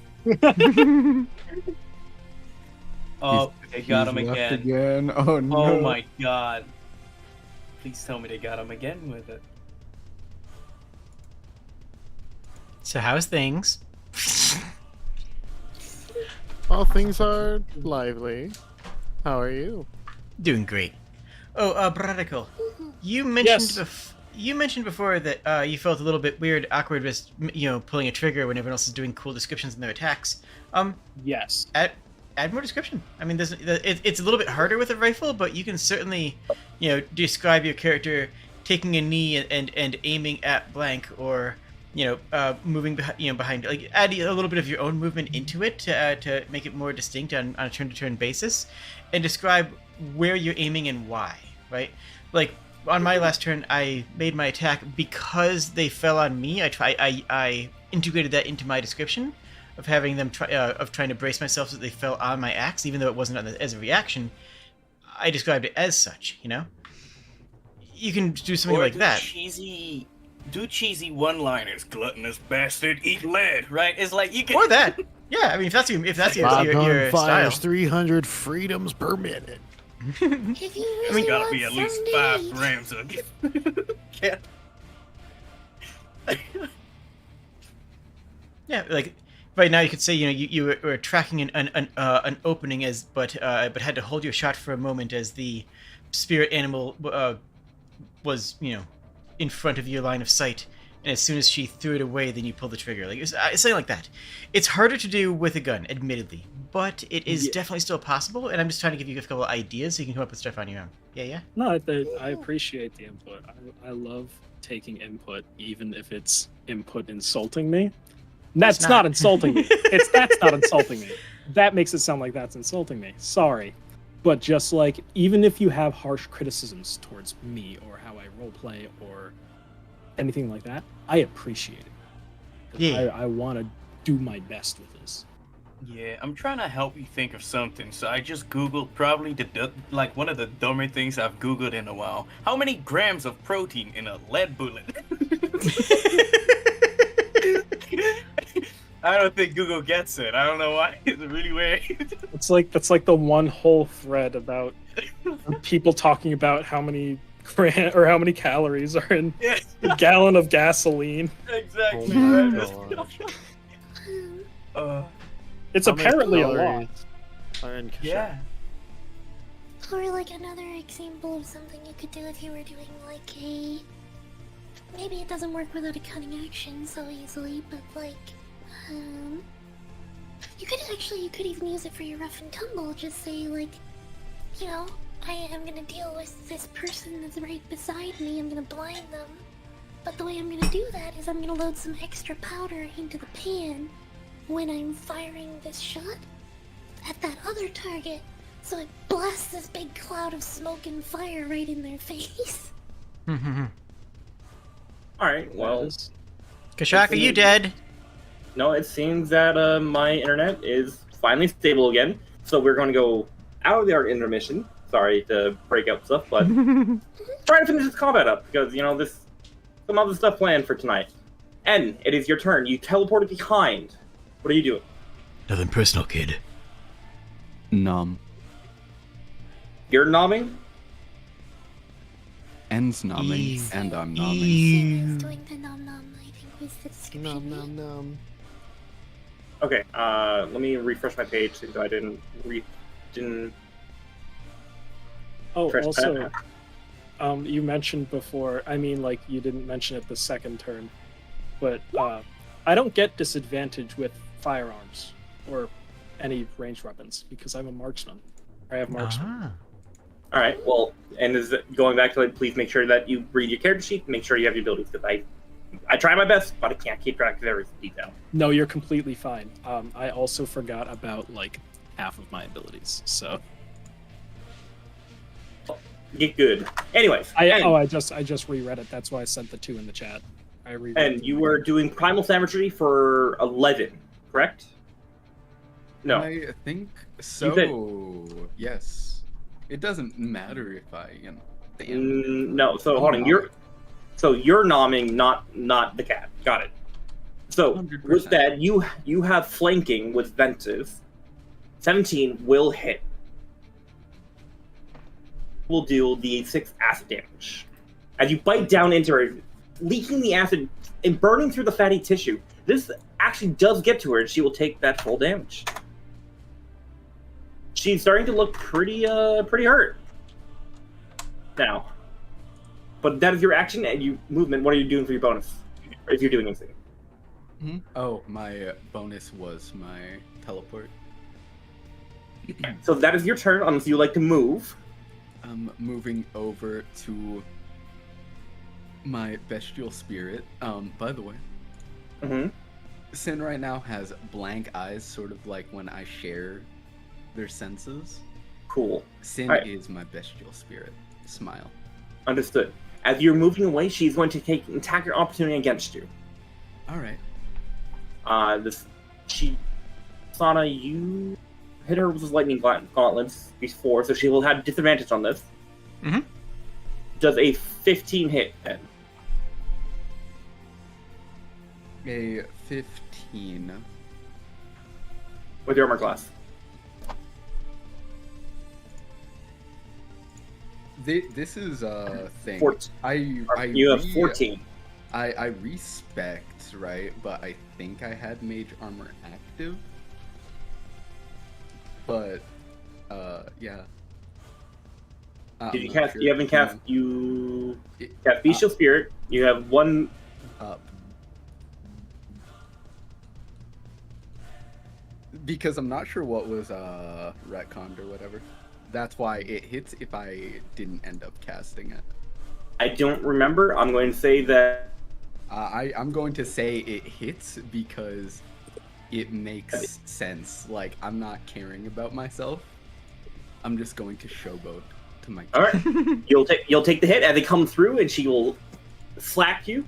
However, with her not really slam, she's going to take her fist and slam into you. Instead of you trying to go through and take the full damage, she's instead going to choose to do half damage to you and grapple you, part of it, lifting you up into the air, make sure that you don't move anywhere. All right, so you'll take half damage, which is roll 20, please work. Roll the damage. 13 plus that. All right, you're gonna take 9 points of bludgeoning damage, and she just grabs hold and just squeezes your midsection, lifting you in the air where you can't move. You're now about 20 feet in the her size. Eva, how tall are you? 12 feet. 12 feet. You're large. The other two were huge at about 20 feet, so she's about 28 feet, we'll say. So you're just at her midsection, just slightly, your feet dangling just below where Eva's chin would be. We'll say that's maybe you're 8 feet in the air? No. Midsection would be more. You're at least 10 feet above the in the air currently, and you cannot move. However, at the end of your turn, didn't mean to go with Henki. Henki's turn. Henki doesn't have a turn right now. Attacks, sir. Henki doesn't have a turn right now. It doesn't actually do anything unless it's told to. Yeah. I think, right? All right. Right. You want to do your Bestial Spirit? Yes. Seeing me take a bite out of the mother, it's going to try and mimic the same action. And did you take your damage to the 9? I did. Did it not update? Okay. You at 41 out of 40. Oh, well, that is annoying. It's 31. Okay. All right, go and make your attack action with your thing. While you're making the attack action with the Bestial Spirit, Asana will be able to go. All right. How much moving? Course. That'll miss. All right. So just to be clear, what I'm actually doing is walking up here and casting Bleeding Rend. Asana is going to run up, jump off of this rock here, and land on this creature's shoulders. I'm going to wrench her neck to the side and bury Talavid into the folds of the neck. You understand that this neck is about 20 feet up, 25 feet up in the air, correct? Yes, that's why I'm running up and jumping off of the rock to land on her shoulders. The rock is only going up to 6 feet. So if you're going to do this, I'm going to need you to make That's why I Give said me at the an beginning that mechanically what I'm doing is I'm going here and making an attack. Everything else is just flavor. All right, as long as you know you're going to be back on the ground. All right, go make your attack roll. Yeah, this is flavor. This is not mechanics. This is me doing style, not me actually, 28 will hit. Pa. Okay, con save on her. That'll be a natural 1, so she'll fail. So she'll have disadvantage on her next attack roll. You'll do the 11, 9 plus your hex. Please Go ahead and do that. And the attack Yeah, on you're Thunder right. Gauntlets. So the Thunder Gauntlets will miss. Okay. And the Hex damage? adds an That'll be extra point of damage. 20. Alright, 21. Got it. Yes. Come through. Slashing at the neck, and it does get through where you get stuck for a moment, and with a slight tug, you're able to pull Talvi out, drop down, try to go through with a punch, maybe just, I guess it would be a below her knee. No, maybe at her hip at this point. But unfortunately, you just hit nothing but fat, where the electrical discharge does not shock enough, but it does leave a little black scorch mark where you hit. More of a flattering sound effect that you pull it back. The neck wound, she starts just quickly swatting at it. It's quickly swatting at it, as in lifting N and putting N to the neck wound itself to stop the bleeding coming out. As N, your outfit now starts getting tainted with a different black sludge. So that's where you are. We'll just say let me move you to the front. There you go. Currently just on her neck right now. That is your turn, Asana. Unless you have any other action. Going to that at the end of your turn, she's going to take Eva. Is going to attempt to use Eva as a battering ram against Finnegan. Eva, if you'd like to, you can make an athletic check as a reaction to avoid hitting Finnegan. I already used both reactions I can potentially use for the round. Alright, so then this will just be a straight up attack disadvantage against you, Finnegan. Finnegan does a 13 hit, with Eva being swung around as a makeshift club. It does not. Alright, so you just see Eva quickly coming down, and you've seen the damage that Eva can do. You quickly duck down as Eva's legs barely miss you. However, mechanically, the arm goes back. We'll say that Eva, you're not moved mechanically. Okay. That'll be the legendary. Radis, you're up.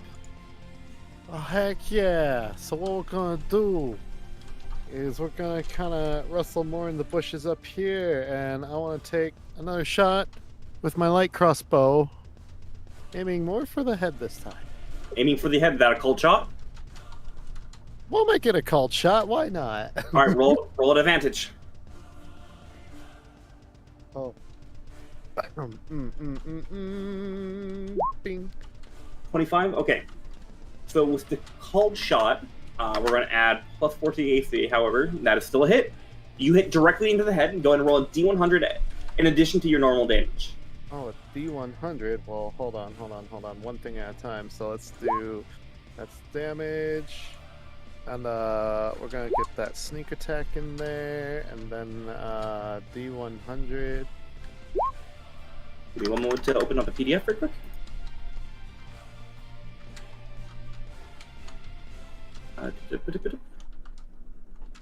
Nobody knows that I did a somersault in the bush. Just so stealthy. Just hear a slight rattling behind you. Finnegan. I'm sure those two birds are very impressed with you right now. Except for one of them. They just call you an idiot again. I'm sure. Just hear in the Fred's an distance. idiot. Just hear in the distance Fred going, "Idiot!" But it's more echoed and far away. I'm Alright. gonna cast Firebolt at Fred. No, I'm just kidding. You leave Fred alone. He's an angel. He's the Fred's one the good main- NPC that I have going for me right now. Don't ruin this for me. Fred's the main character of this campaign, and you cannot convince me otherwise. Alright, critical failures. I don't want a critical failure. I want a critical success. Oh, that was critical. And what did you get on the D100? 87. 87? Alright, with that, head? Wait, hold on, no, that's critical failures. Alright. You not only, alright, you hit into her eye, and the bolt goes in, gouging it, where she's now, her left eye with a bolt into it, screaming in pain. She actually drops both Eva and N, and you land on the shoulder, and you're still on the giant. However, you have freedom movement. Eva, you're now on the ground. We'll say you can land on your feet due to the severity. Okay. She is now, she is currently stunned, and she's now clutching down. She moves involuntarily back. It lands on her tuchus. And, well, we'll see the additional effect that she can do. Radis, that is your turn. unless you'd like to move in bonus action to hide, go ahead and do that. Bonus action hide. I'm good here. I'm Eva, in bush. you're good. She is now currently have lost use of wait. one of her eyes. That's at advantage. Take the normal lower. Am I still on her shoulder or? We'll say you can either roll off or grab hold. Up to you. Grab hold to avoid falling and whatnot. Yes. All right, Eva, you're up. Okay. I know this seems wasteful. She is going to actually no. I have to double check a wording thing. Really quick. While you're doing that, I just want to mention take a shock.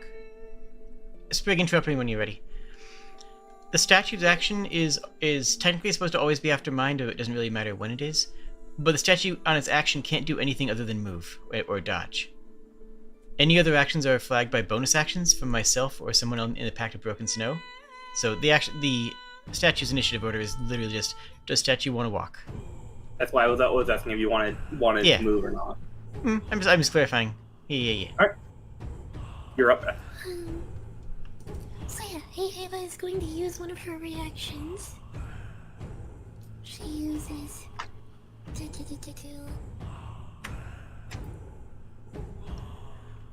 so that she can move up to half of her speed as a reaction without actually using movement.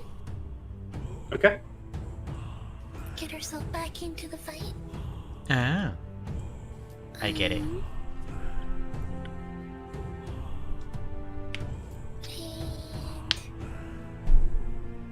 yeah, she's gonna actually like attack. What? You're gonna attack? Yeah, I know. What? Nah. Wait, hold on. What are you attacking with? With her shield. Oh, of course. Okay, that makes more sense. All right. She is prone. You have advantage. How are you going to attack with your shield? She is going to basically she closes in and just raises up the shield to slam down on her shin. Ooh, okay. I can feel my own just scar flaring up from just the mention of that. Ow, Sprig. That hurt. Yeah. So you raise your bulwark up with both hands and come crashing down. The flesh goes through and you connect to bone, and you can feel not a break, but you can feel like some. If you were to think of more like Mortal Kombat, you can think like X-ray. Yeah, no, you cracked that shin a little bit right there with the amount. The fat not even helping with that. She looked very hurt as she's trying to stop the bleeding in her neck from Talby. Now the left hand reaching down from there, just crying out in pain. I'm going to. Who has a passive perception? Actually, not passive perception. Who has a passive insight of 15 or higher? Passive insight is 10 plus your insight modifier for any passive skill. No. Eva has passive What or insight. higher? Ava has 15. Okay. Likewise. Of what or higher? Sorry. Passive insight is 15 or higher. Oh no. Okay. And I have 15 exact. That's hot. That works. So I also have observant, if that counts. doesn't help with passive insight. That helps passive perception and investigation. Trust me, I know that feat very well. All right. With that, she's holding down, and Radis, Eva, and you're all getting a sense that this person, this giant, the crying is getting into more uncontrollable sobs. With the damage that you inflicted, she seems to be more in a helpless state at the moment. Everyone else can see that the wounds are starting to pile up in just this black, like, blood sewage. Whatever she has going on in her, it is spilling out, and you can see slightly the skin getting more grayer and grayer. She is not in a good condition right now. That's your first action, though, Eva.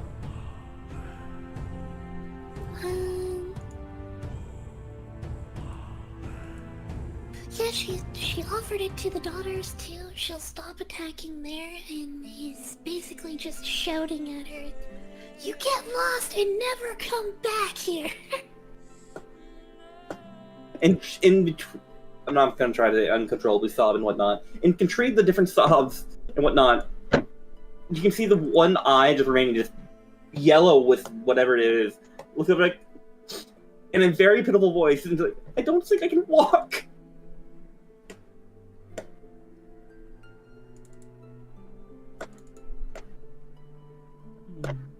And that is what she says. Eva, is that your turn? That is her turn. All right. Finnegan, what are you doing with the new information provided? Although you don't know, the helplessness. All you heard is Eva say to get out of here, and that she can't walk.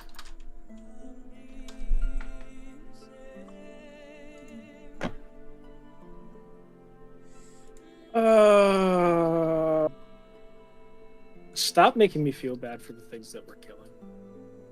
It's the only power I have over you, okay? This is fucked up, guys. No. The only thing I can do is now just guilt trip the party and stop being murdering all the NPCs. Yeah. At this point. Let's see. You literally haven't been able to do shit. See, part of me is like, I offered them the chance to leave almost every time. True. see, It's them that chooses not to. see, Poor my Well, the My giant, mo- the daughters would have probably left after getting beat down, but they didn't have a chance after getting knocked down before they're even the fucking bird. no, there's only one warning shot. They refused. She threw True. one through the tree. It fell down. She offered them again. They refused again, so she did it 2 more times. All right, what are you doing, Finnegan? See, me, like myself as a person, my morals are hurt by this. But I'm thinking, are Finnegan's morals hurt by this? Okay. And honestly, I don't really think so. So you're gonna fire?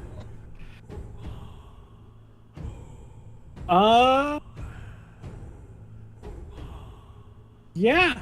All right, make your attack rolls. He thinks so. Well, he just thinks that she's lying. Well, first I'm going to use a bonus action to reload because I'm out. Don't Alright. forget, if you want, The you can bonus also action- hold an action. I believe lock and load. You don't have to even do that anymore. No, lock and load. You can lock and load. You can reload a firearm you are holding as part of your move or your action. Yeah, so it doesn't even require. Oh, Yeah, so as yeah. you shoot, So you that's reload afterwards. never mind. Yeah. Cool. It makes Um, it so much easier to do. Yeah. That makes it question. incredibly easy. Yeah. Go ahead. No, you're good. So you can just reload. That's a perk of being a gunslinger.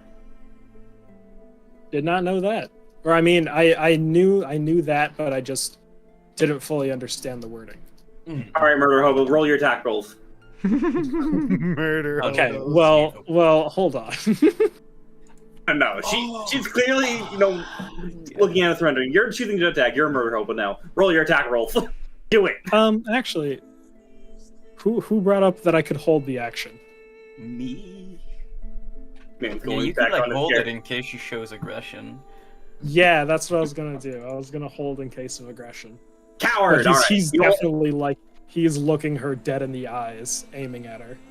Coward. I respect it, but still coward. All right, you're holding your action to roll in case she shows further aggression. Ventus. I would like to cast Blight at 5th level. There we go. There we go. Yes. Thank you. That. All right. No. It goes through. Hey, want to know a fun fact? You could move before you make the attack, right? Yeah. Did you know that any hit on an incapacitated opponent within 5 foot counts as a critical? She's not. Oh. She's not incapacitated, and that's melee attack rolls, not saving throws. It's such a play. Actually, it's attack rolls, attack rolls. even ranged attack rolls, even though you get disadvantage on them for being within 5 feet. All right, good enough. But Well, that makes but sense. if they're helpless, you have advantage, so it cancels each other out. You just have to make a regular attack roll. More help. I didn't state incapacitated. More helpless in the sense that they feel pity for the monster. Okay. You said helpless, which is like the word. Okay. I would have stated incapacitated if that was a word for mechanic purposes. Fair. Flavor purposes, Jade. Flavor. How does the creature look as a big chunk of just...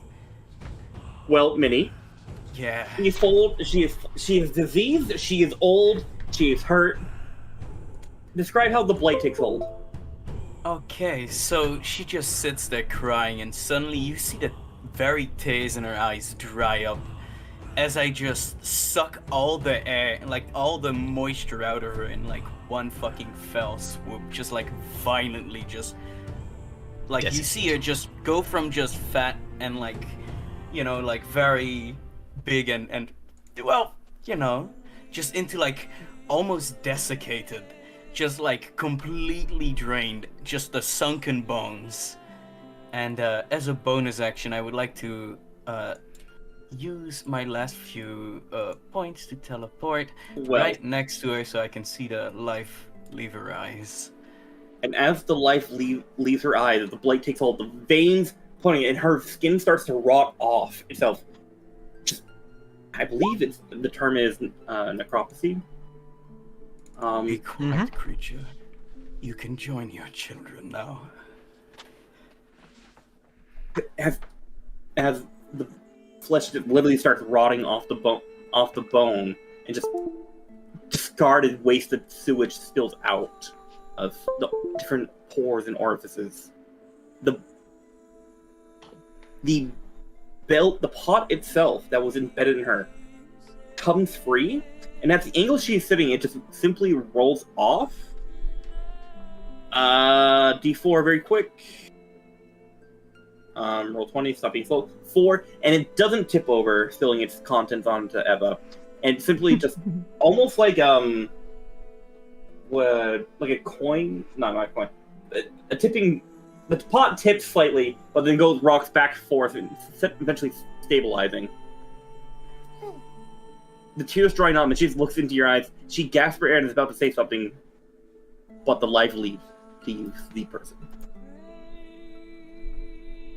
Staring directly into you, a pure face of terror. I would like to use prestidigitation to clean some of the dust off of my cloak and go, well, that's a job well done, would you not say? I'd like to use produce flame to purge the land of these corpses. That will take some time, but you can definitely do that. This got dark quick. We need to heal the land. I mean, yeah, but at the same time, it was like we kind of avoided combat, and now we're just like, all right, we're gonna massacre. Okay, let the record show Ventus would never massacre again. That is okay. Listen. Okay, those are big words you're using. He simply did a job we were hired for by Faye, by the way. You don't break deals with those, right, guys? We were hired to get rid of them, not slaughter them. Yes. That's why I'm producing fire to get rid of the bodies. I believe we got the deal. Yes. I thought of this called out as she's standing over the No, large one. that was not in character. That was not in character. Okay. Just to clarify. Eva will, though, help drag the bodies out to the center here. Make up like a bonfire. Fire, So that they're not, like, next to any... they're not next to the big tree, they're not next to the undergrowth anywhere, they're just in a relatively clear spot. We are out of combat. We are out of combat. You guys all have stages all yours. Nice. Would you say that would blight and just draining the life out of him like that, would that help me in any way with my current affliction, or is it just, you know, healing of the soul, not the body? Healing of the soul.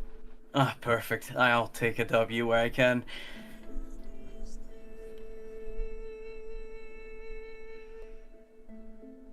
It won't let me select my person.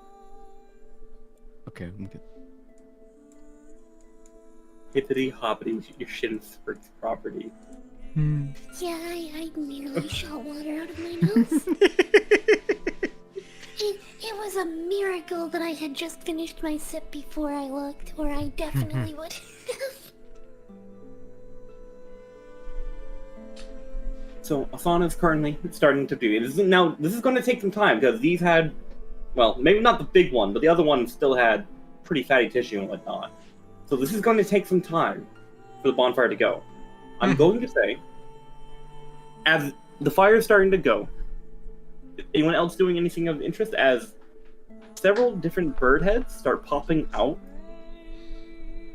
of the trees, similar to what you saw earlier. Well, after combat, my bestial spirit will dissipate and Sin will return to their normal naughty self. And me taking a big smack on the head, I am going to call forth somebody you guys haven't met yet.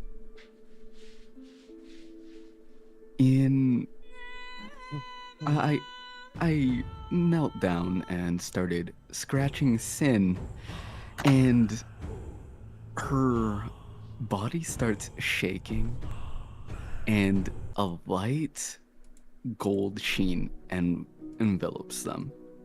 And next to them, Virtue appears, an incredibly ugly yet regal bald cat covered in a golden sheen.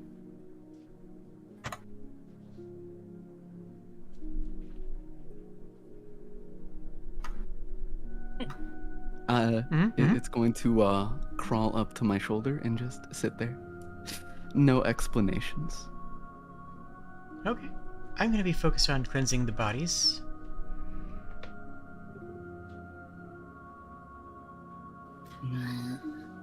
Lady Asana, just privately while we're doing this. Yes, It Ava? wasn't your magic that sucked the life out of the last of those giants, was it? There was not. My magic does not do that. I do not know whose Do you it mind was, if I but take a moment? take your time. Thank you.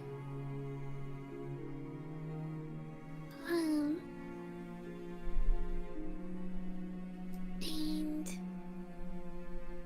after she's done her part of like moving the bodies, Ava is going to actually try to take Ventus aside. Oh, hello. Can I help you?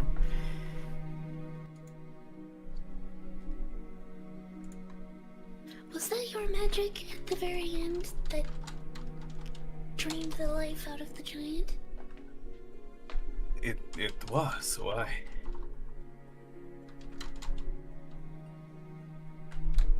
She was no longer a threat. There was no reason we had to kill her. My apologies. I did not want to take the risk of angering the Fae. A job well done is unfortunately currently more important, I think. Our job was just to get rid of them, not to kill them. Get rid of her? I did. Permanently.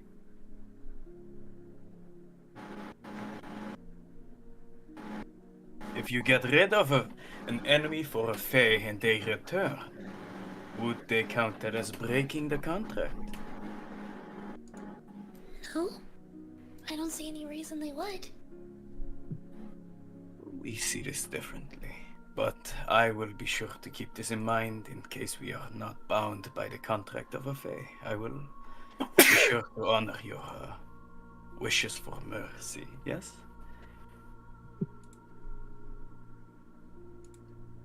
After all, we're all a team here, right?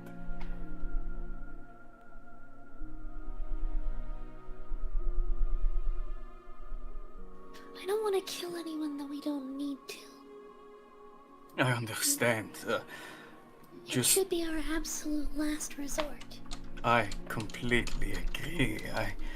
Needless bloodshed is not one of my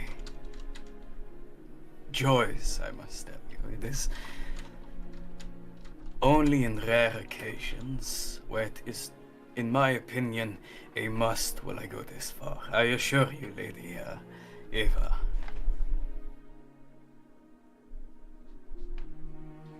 Is that a deception check? Because Ventus is lying through his teeth. Just gonna tell you right now.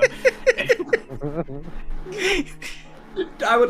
Depends on if you're suspicious of it, I guess. I mean, Can take this Finnegan- little guy for his word. Once again, I'm gonna say, give me a deception check. Can Just a Finnegan little hear guy. any of this? I'm not hiding it. I'm saying it just out loud, of course. Okay. Well, no, that more depends. Eva, how far away did you take Ventus? Just enough to have, like, at least a semblance of privacy. So then we'll say, like, just at the base of the tree. If you guys are talking out loud, I would say people could potentially overhear it. If you guys are not, like, trying to keep the whispers. Yeah, if Passive they were, perception I would of say if they were 18. trying to pay attention, then they could. I would say if you're actively listening, then again, you could. And you don't have to be actively listening, you could just hear it. Sorry, I Yeah, still have my Ventus is advantage not on. being quiet with it, since he's trying to make a show that he is a team player and very understanding of your concerns, you know? Very quickly, Eva, I don't believe you have advantage on that. Yeah, So- I know, I'm just gonna use the 12. I just forgot to switch it off from the attack earlier. Gotcha. I feel like Ventus is making a show of it that he's very understanding of your concerns and that he only did it because he had to, you know? So I think he's actually actively kind of being a little louder than you would expect in this conversation. We'll say it comes across as him being emotional as well, you know, it weighs heavy on him.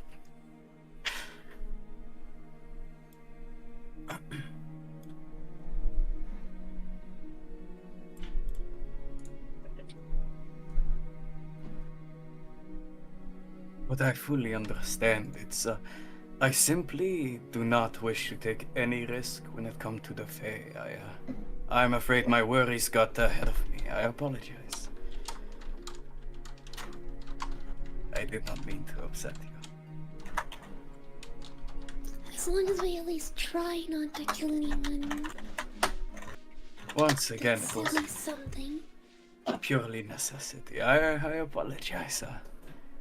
I will keep it in mind, and I mean, after all, I hope this is a long-lived companionship. Yes. I'm afraid this combat took a lot out of me. I'm gonna take a break, but I will keep what we talked about in mind. Yes. She kind of frowns at you because I feel like even though she fails the exam, she still doesn't really trust you. She still doesn't like it. she's Once she's again, very much a rural kind of person, so I feel like Ventus having the like speaking very politely and very formally feels Disingenuous? wrong to her, feels disingenuous. No matter what he says. how strange. My apologies. And I would like she'll just to. kind of frown, but she'll leave it at that and won't like push any further. Perfect. I would like to just go and sit on some benches, looking at the party.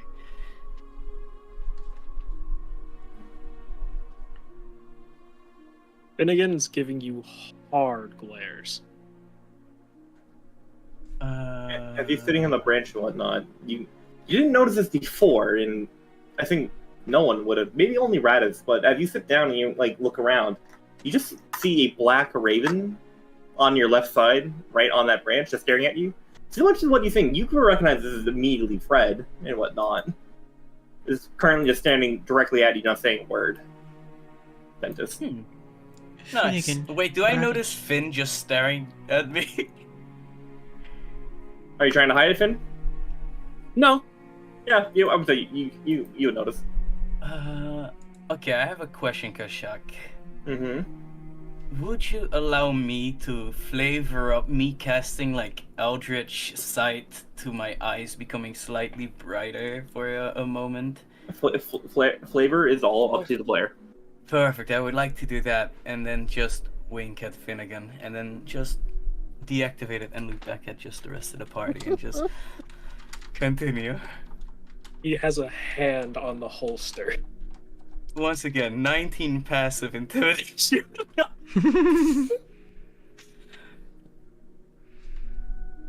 Finnegan, Radis. We have a 19 passive. Yeah, a 19 passive on the You're like intimidation, 3 I think. feet tall. 2, actually. It's crazy, isn't it? Extremely unnerving, too. Yeah, no, Finnegan, I've seen a Radis. grown That is man get incredible. scared by a little spider, so this 2 feet thing, you'll get over it, trust me. So is passive intimidation?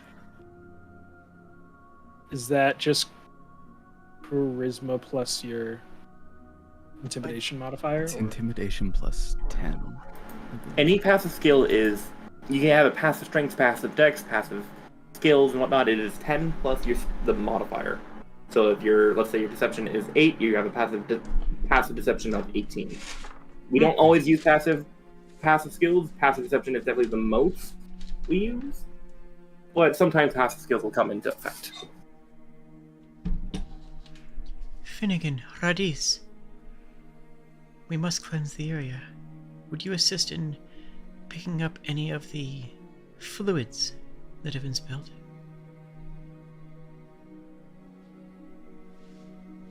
Picking up fluid? Yes. The splatter that these ones left is a taint upon the lands. We'll try.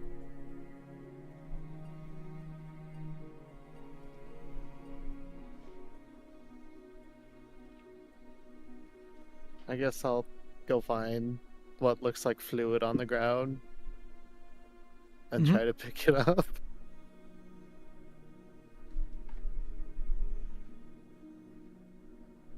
I don't know. Finnegan's gonna he'll be caught off guard and like stop staring at why can't I remember his name? Ventus. That's the one. He'll stop staring at Ventus and sure shake his head. What? Sorry. Yes. Very good. He has no idea what he just agreed to. Nice. He's gonna look over at us and like try to copy what he's doing.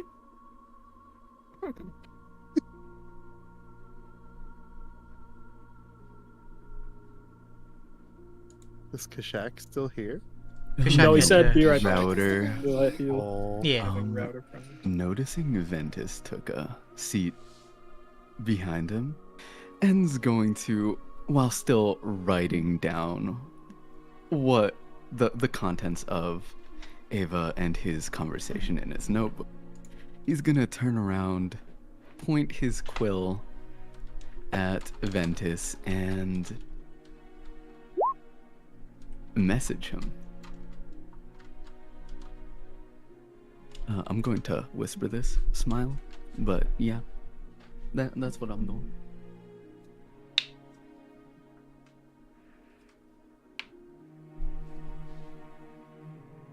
Hmm. And after the conversation, Ava comes back to everybody else doing the cleanup. I can also make an offering to the land if you think it will help. I'm not sure how things work here. If you have the blood to spare, I think that would be wise.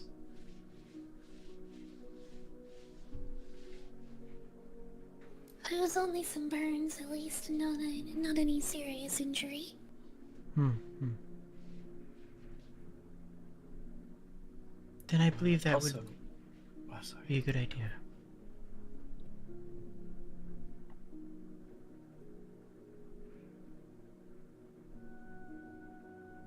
So while everybody else is doing their cleanup, she'll spend 4 of her own hit points again. Yeah. It's not a very big offering this time, but it's something.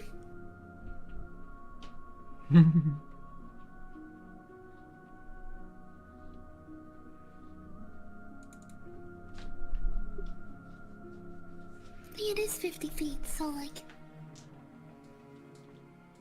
basically the whole map. Yeah, okay, that's perfect. I'm really curious to see how that affects the land, though, which we'll have to wait for Kashak to hear, because this is a land of stasis, and I'm honestly have no idea how this would be to affect it. You know what I mean? Because like the land is time locked. This particular land is locked in time, and that's kind of what's, you know, how it's held and how it's maintained. So is something that would make plants grow rapidly, if time's not passing, then that wouldn't actually do anything. That's an interesting question. That's interesting. I feel like it still imbues the land with strength, so even if it doesn't take hold quickly, it would still be a blessing upon the land. But then again, it might be a impotent blessing. It might be a blessing that doesn't actually cause anything to occur. Oh, that's kind of neat.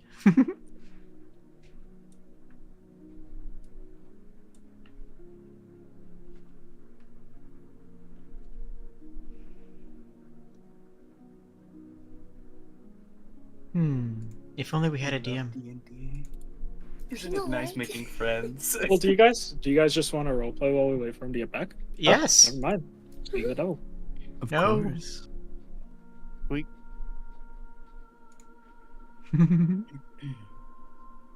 I had Kashak. my little exchange.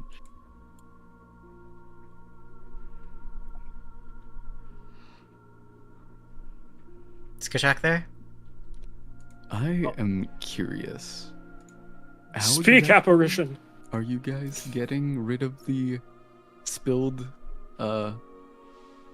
whatever came out of the giants? Don't ask me. Hard Then work, again, dedication, blood. He's kind of poking at it with his rifle to see if it's safe to touch.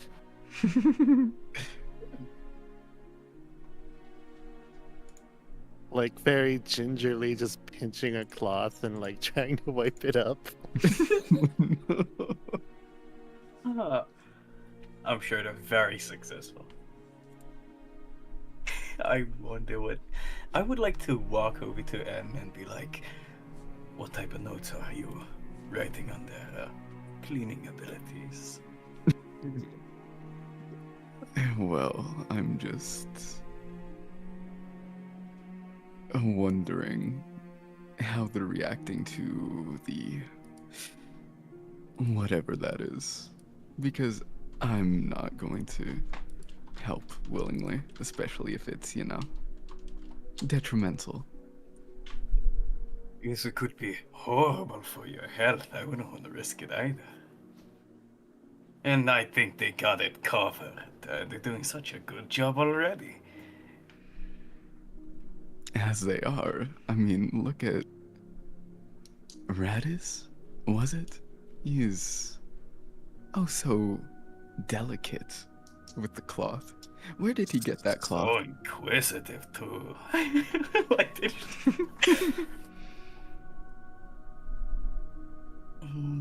Wait, let me quickly see. Oh god, I wish I had more fun spells to use just to annoy teammates, but all I got is death and despair. It's shame. We should find their home. This was a family. They must have a home nearby. Good call, yes, we should check. Perhaps we can track where the mother came from. Yes, if we can track that path, we can make sure that that home is cleansed as well. That does sound wise. There's at least one more. Oh? You could presume. Two Oh. daughters, a mother. How do these creatures? I seek great amounts of knowledge, but that is not knowledge that I seek. Well, you see when, never mind. We'll leave that for another It's rhetorical.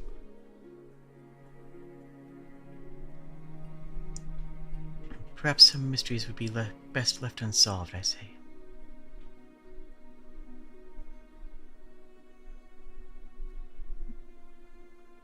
Kashak, are you dead? Yeah, Kashak's he's not here. Oh yeah, he's not even here. I will quickly help you just like fix up like your color from when you got picked up and prestidigitation to just clean it up. There you go. Much better.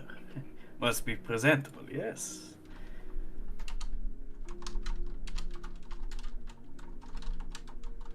So I quickly help N just you know, fix up a bit of your outfit that got a little messed up by getting picked up by that large And brute. have like blood just all over me from the neck wound. Yeah, I'm just prestidigitationing, just slowly that mess away.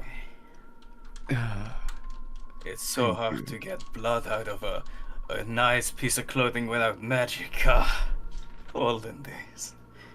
Not very pleasant, that's for sure. Truly, I ruined so many outfits, you wouldn't believe. Do you want to see something interesting? Well, you have my interest. Virtue, the bald cat atop my shoulder, pounces off and runs over to Radis.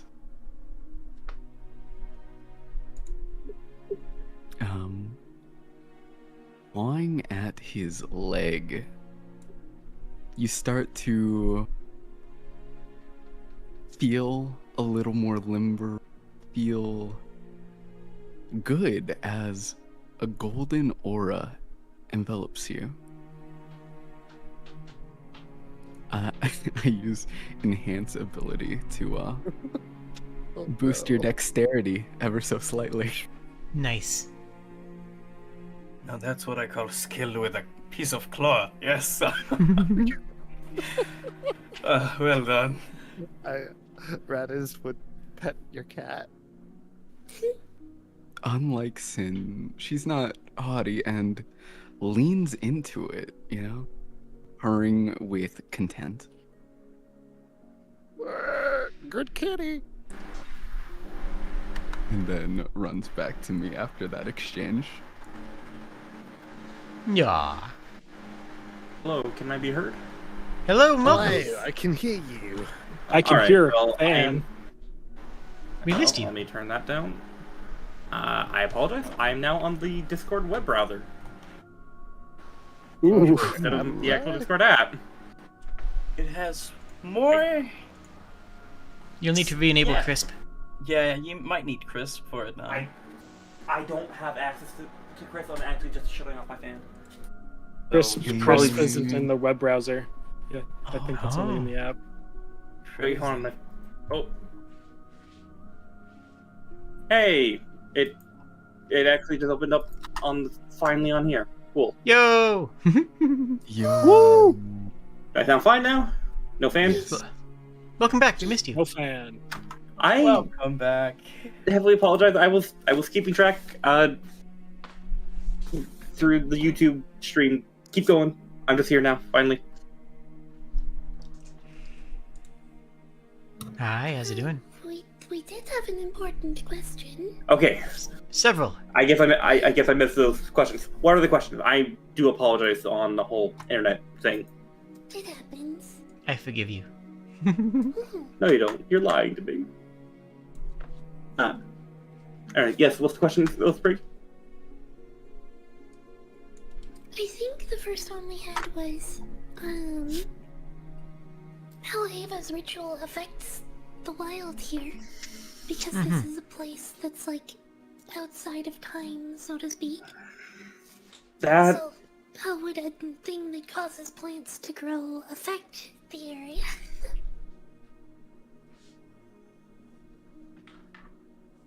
That is a good question. I thought so.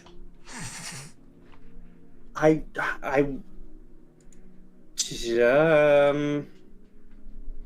we're going to say that this area is already pretty abundant in wildlife and plant growth currently. Unless, did you guys carve out like a specific area in the ground, like take out the grass and whatnot? Any grass that When you was were burning up splattered bodies? with the oils and the black tar from the cauldrons has been unearthed and moved into the pyre. All right, so you put all those. So there's different spotches and whatnot here.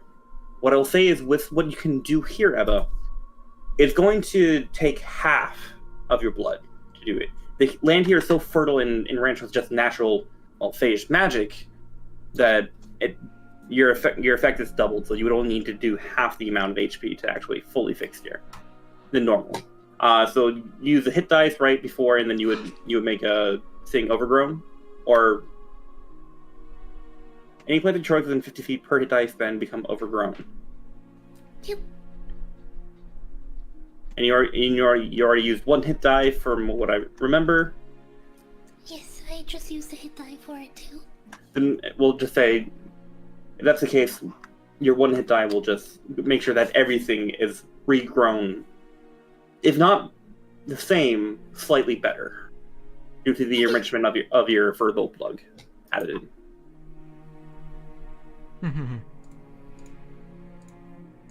Now, Yeah, we were just not sure, like, would it just be no? Like, what would happen? So, that I do- answers the question. alright, so that's that question. Alright, you had other questions though. Was it about double checking if there were more by following the path that the mother came Um, from? Finding their home, so that we can make sure that that is purified.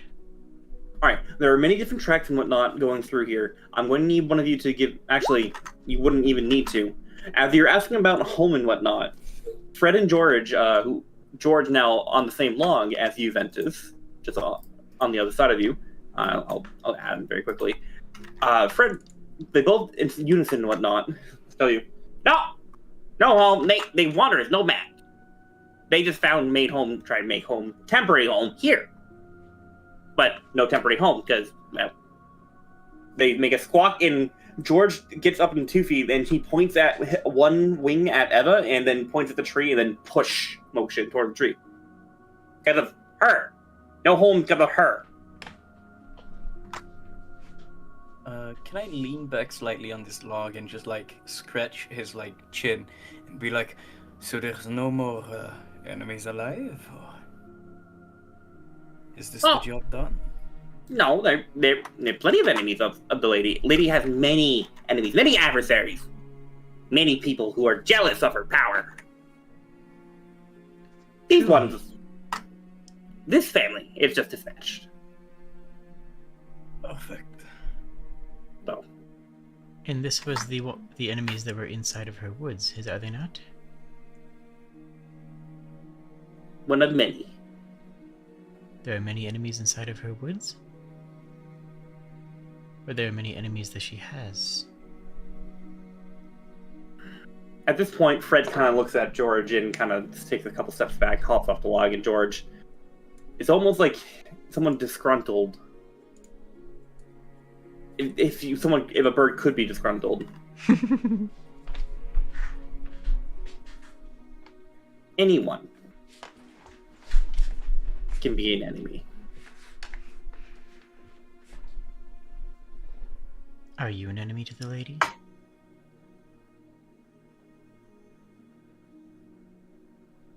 If the enemy wishes, I would be an enemy to the lady.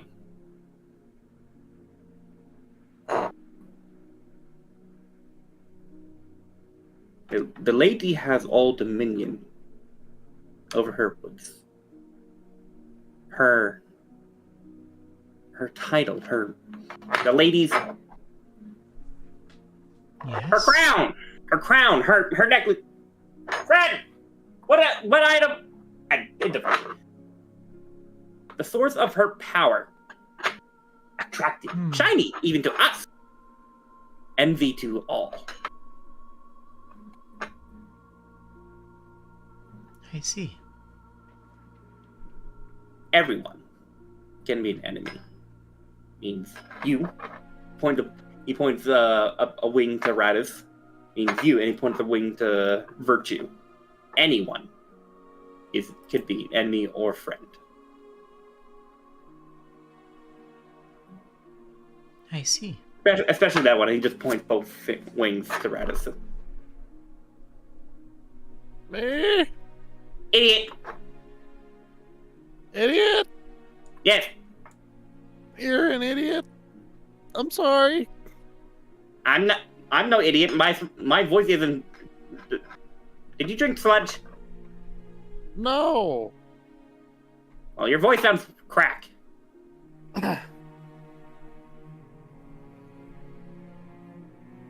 Idiot.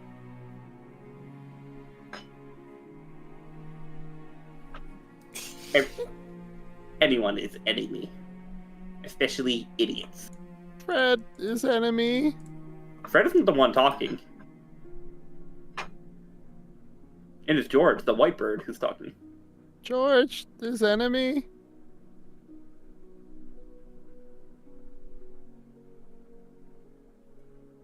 He just kind of looks back at you, and he's not entertaining the conversation anymore. Looks back in your direction, Asana. Of course. Blink stare, bird eyes, staring into your soul. I don't actually. Does Asana have a soul? I have no idea. Well, that's a good question. I think, strictly speaking, Asana is just a soul. Actually, that's probably more accurate.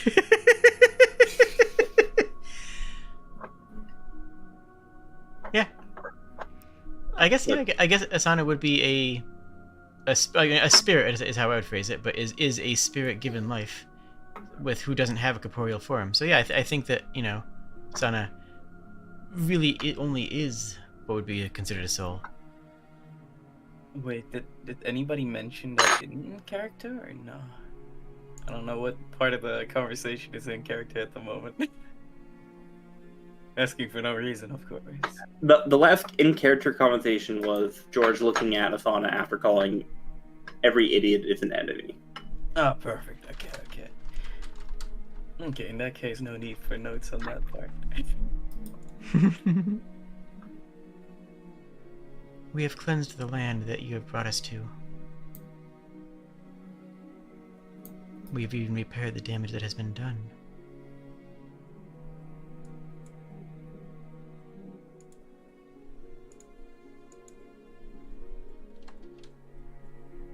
Wait, you cleared the lady? No, I'm just George.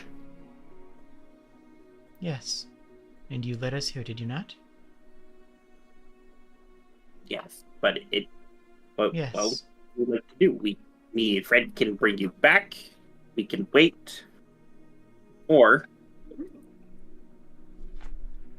spend the night. It is late. Would you like to rest?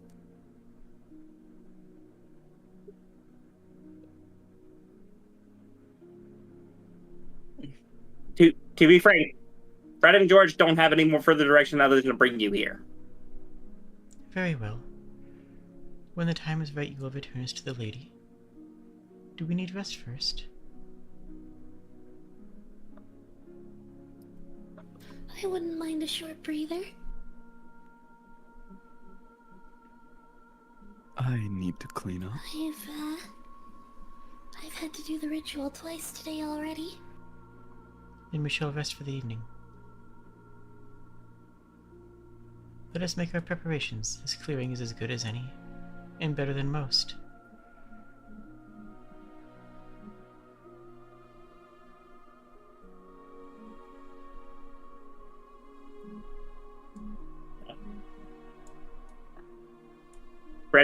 Fred, go fetch the lady. I will stay here. And Fred looks on like, I want to stay here. No, you go. You go. No, you go. And they just start flying both up and flying away. Basically, going into a whole no you argument, flying off into outside. Idiots. I feel like Ava just unrolls her bedroll and then just flops on it.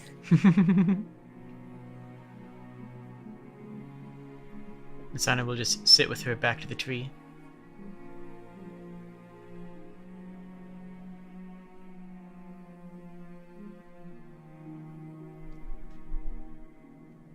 What is the rest of the party doing?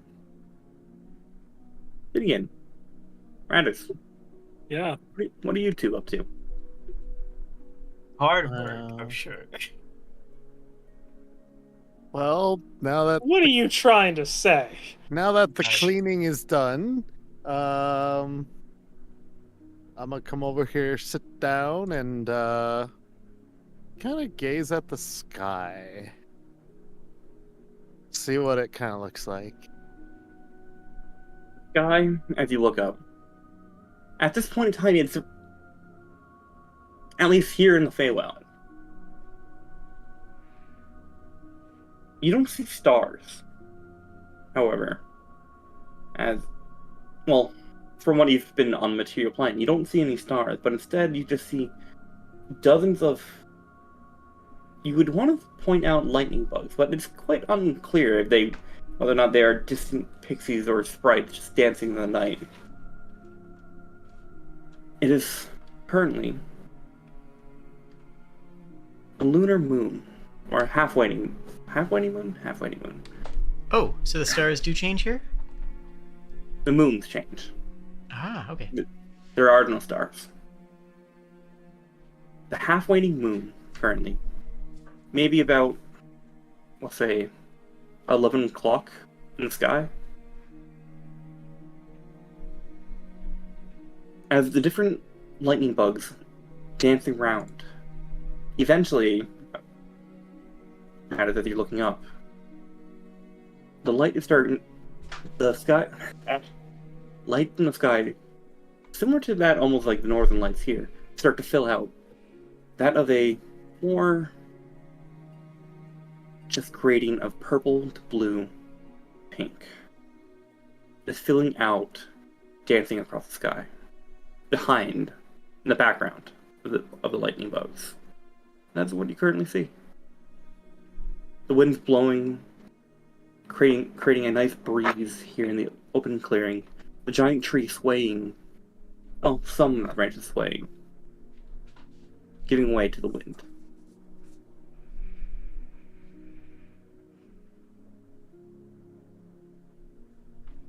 See.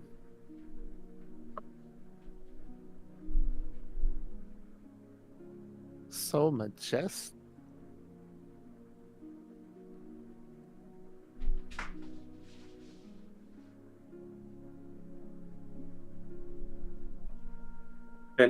Ventus and Mhm. currently Eva and Asana is by Eva, and Eva's flopped on her sleeping bag, so I assume Eva's probably just going to go to sleep very quickly. She's just gonna. I was just planning a short rest personally. Okay. But, yeah, probably like just rolls out the bedroll, flops on her face, and then after a minute or so rolls herself over onto her back. N is laying back against the tree, notebook away for once. His eyes are closed and he's just experiencing the world through virtue right now. The effect of the environment on virtue is significantly different than the effect of the environment on sin, due to the fact that virtue is completely hairless. And it's just nice.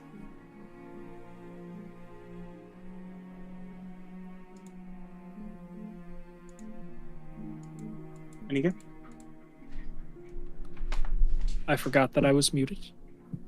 Oh, I didn't say anything this time, so it's not much of a loss. Character growth.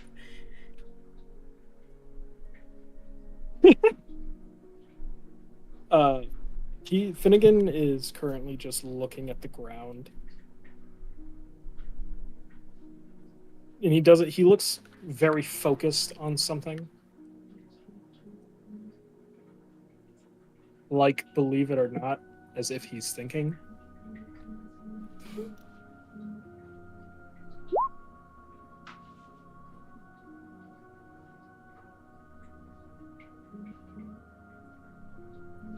I think Ventus would for now just like to see what Finn is up to.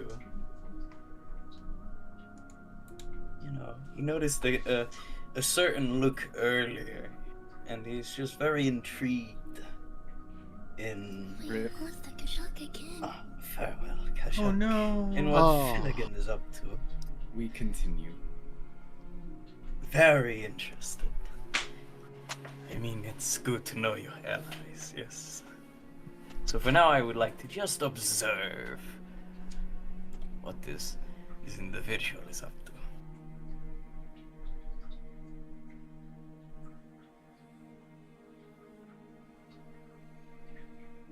Every once in a while, as he's like focusing, he sort of glances at you and glances back. I feel like every time you would glance back, you would just see a bigger grin growing on Ventus's face. He seems very amused by this.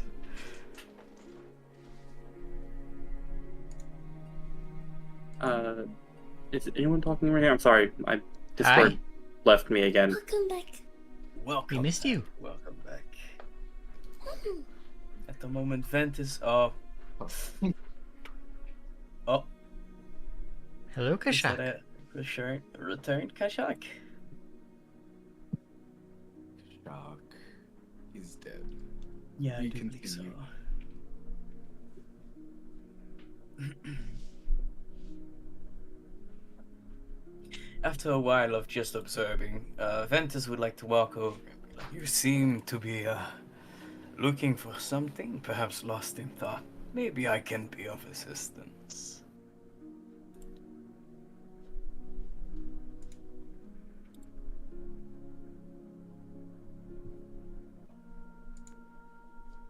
Oh, I'm thinking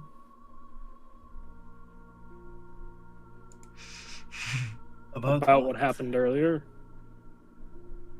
Sometimes when we go through these sort of things, I hop onto the log like next to you and sit down.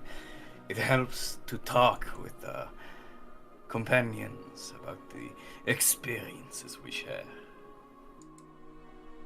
I would love to be an ear to listen to your many worries.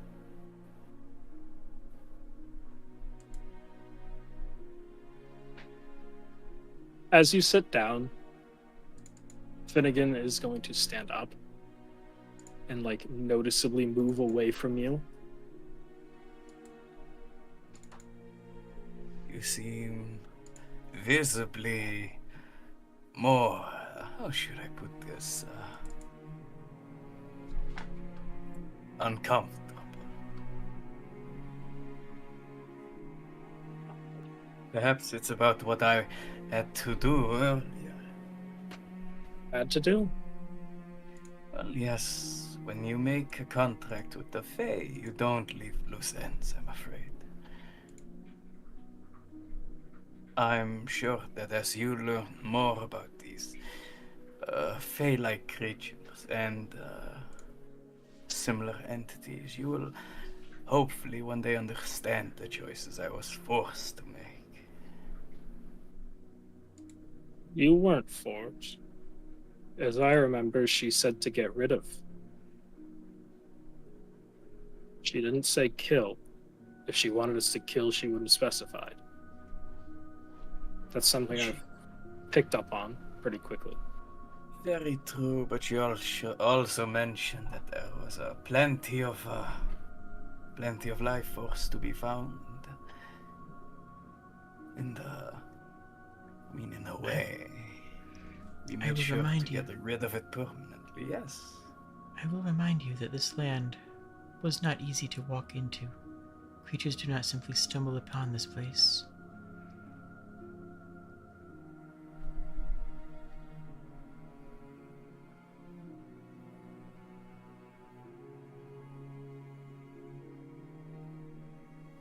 I honestly just I don't care on what you think you might be risking. She had given up the fight. There was no fight to be had. I fear it might just be years of experiences teaching us different things.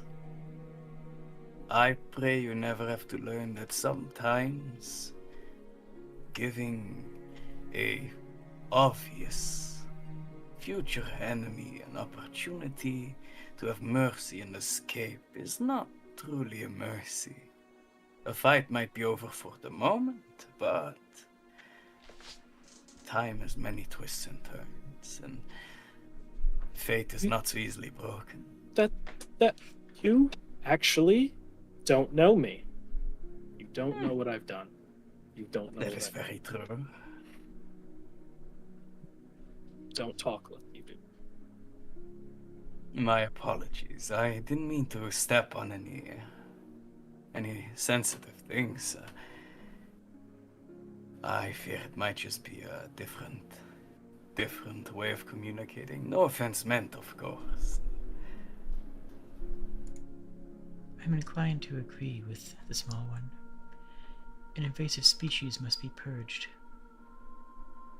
It's the only way sometimes. If it was as simple as leading them away, she would have done it. She would not have needed to call for us. And yet she called for us. From outside of her lands. From outside of her domain. From outside of anything that she could control, she came to us to ask our help. Either she is weaker than we have expected and requires this assistance, or perhaps this was the only way.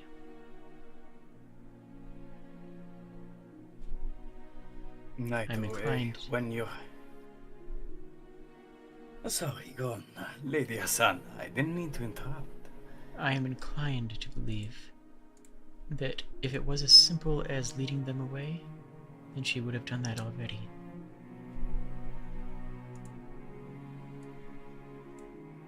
Do you think they knew what they were doing? Or where they were? Or whose domain they were in? Again, 'Cause they seemed very...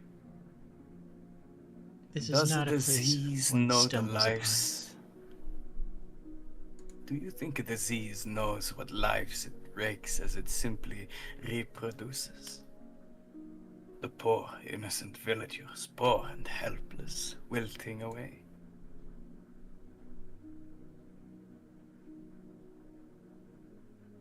I do not think it matters if they knew or not.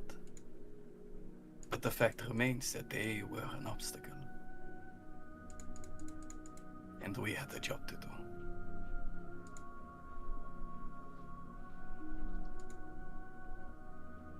As you're saying that, Finnegan slowly like decompresses almost.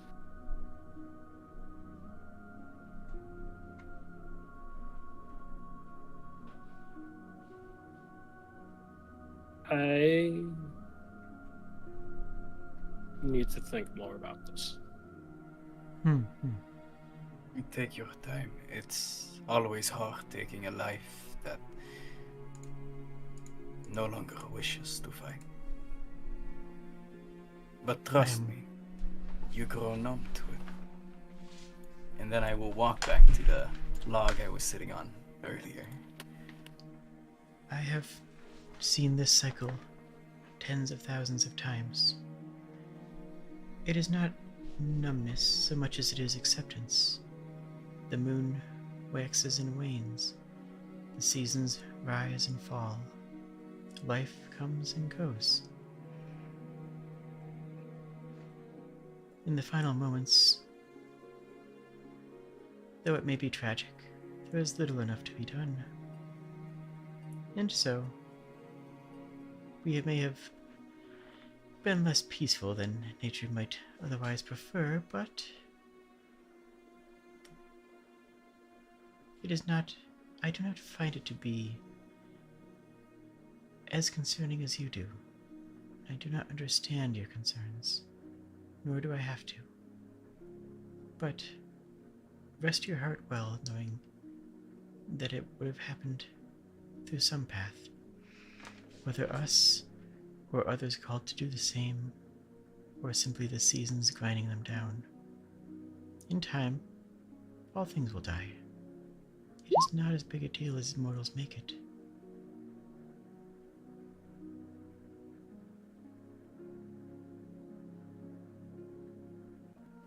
I just don't feel that it's our place to hurry the process. She wasn't a threat. She was ready to surrender and leave. And we didn't even have a use for killing her in the first place. It was just senseless violence.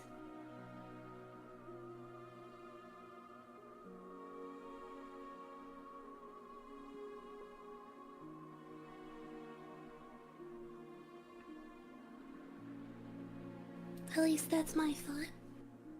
Perhaps.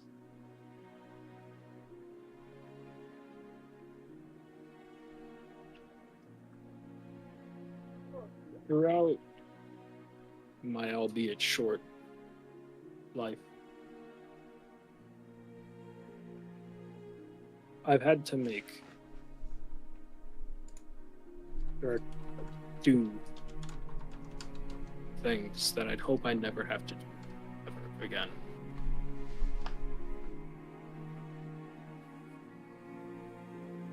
It worries me. Not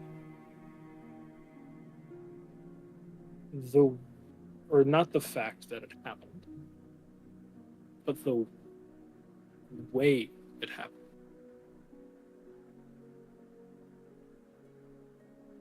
Seemed cruel. And the look on Ventus's face.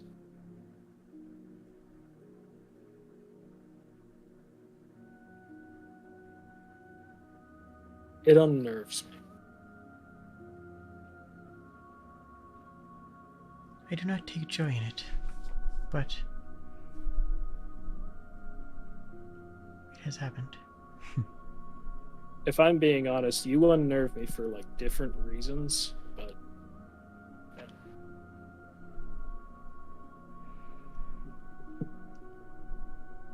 What? I don't know. What would it take for you to stop pulling a weed from a field?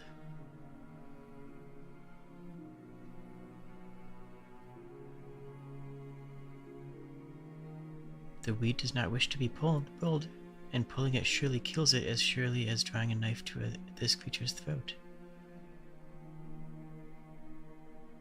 So tell me,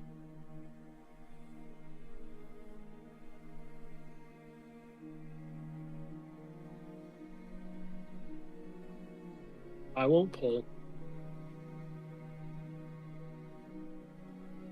But forgive me for not trusting all of the party members. understandable, and I will not fault you that.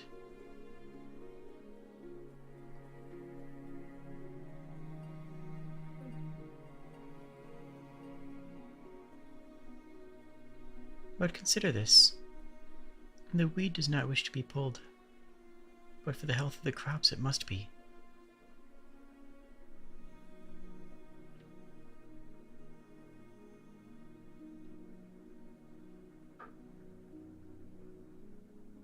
Any other difference you see is imagined.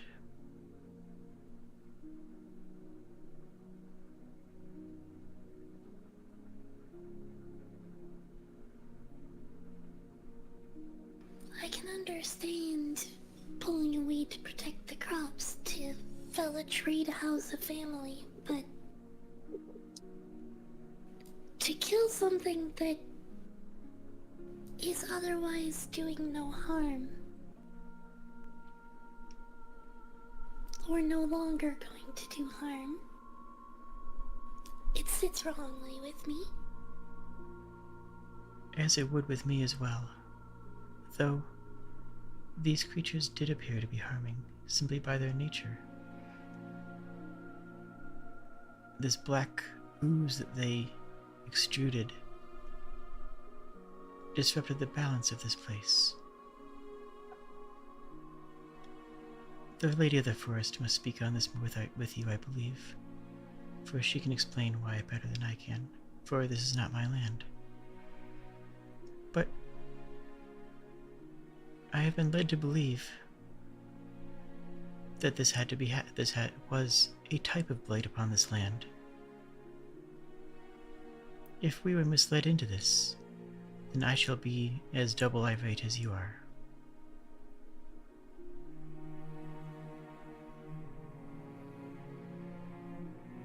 Does that knowledge comfort you? I am sorry, but the music swelled and my ADHD struck at the same time. On that sentence.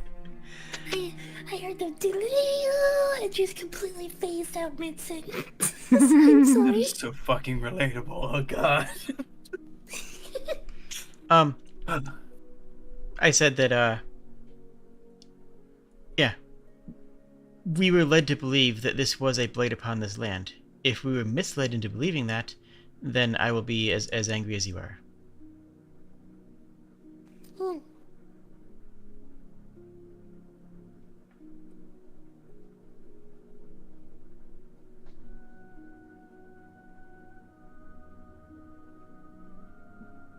Then I asked if knowing that made you feel better.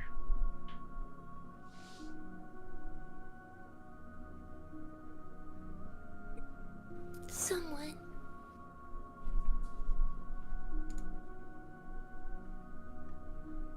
I am glad.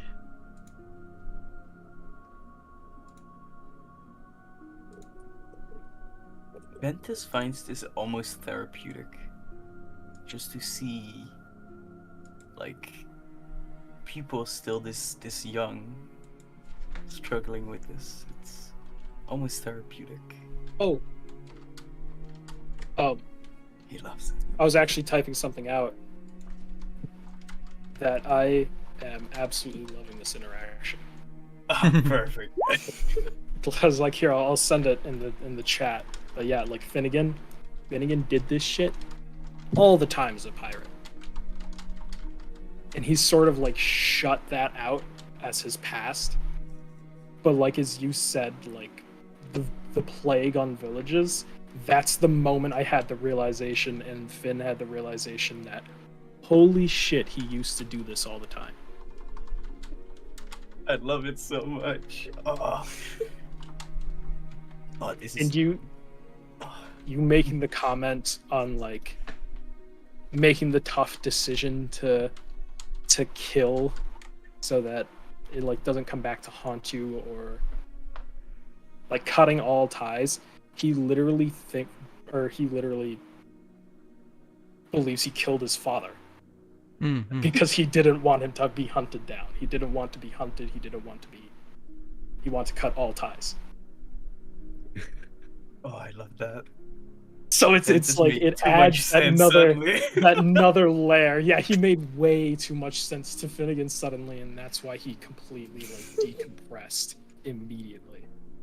Oh, Yeah, perfect. I love that. You guys are insane. And you didn't even know that. Yeah, no, he has You didn't no know clue. that. Like, Asana's not even 1,000% certain that she's alive. Like, there's even a doubt there of if, you know, what she is can be defined as life. And in her nature, the ability to of balance that she has can grant repose to creatures and grant, bolster strength in others. And the choice of, you know, do I strengthen the wolf who is hunting, who is asking for a meal, or do I strengthen the heart of the doe that is running, who is asking me to let it live. And that's the kind of decision that Asana has to be making all the time. And so for her, the difference between life and death is non-existent. It's, these are simply the facts of nature. Keep in mind, Asana's been alive for like 7,000 years or something, insofar as you can call it alive, but only really been conscious for, a part of that. You're so young.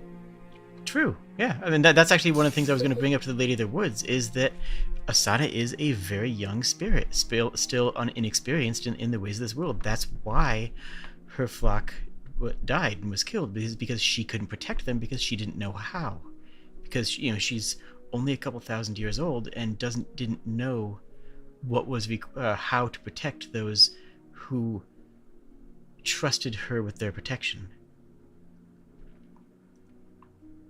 I mean, I know you're saying that with a Mimi sense, but like in the scheme, in the scope of what Asana is, and of her nature, that is young. That is. Yeah, no. Oh Like- no, I meant it like you're Yeah. young. Yeah, for Immature a little spirit thing, yeah. yeah, for a spirit of her nature, that is young, and she is inexperienced. Also, I would like to let y'all know or ask you guys something. Hmm. So, of all the combat we've been in, right? Mm-hmm. Do you guys have the names of anyone that has ceased to, remain? What? No, I don't have any Have of you their gathered names. the names of your targets? Yeah, I don't have any of their names. Whoops. I mean, it I does seem know. very fantastic, though, I know, honestly. but yeah, I've been Yeah. keeping track of all you murder hobos. It's Okay, in I my am notes. no such thing, okay? No. No, sure. But yes, I'm actually writing notes as if I am. And David Lustrous Glenn. Ting. Murder hobo, I'll have you know I'm closer to nobility. Yes. David Lustrous Glenn is the name of the person that we targeted and killed in town. In the manor. Mhm. Yeah, no, I don't have any of Who my we murder. suspect that we killed. Oh, well, in character, I need to ask. Not. And Mormir is the quarry hand that I had attacked. And Thor was the owlbear who we did not kill, but we did fight and with alongside Fang. But so that's another name of somebody who we had an encounter with. I didn't know we didn't actually attack the guards in the manor. There were guards there, but the ones who attacked us were tongueless. They were mute, so none of them could have been talked to.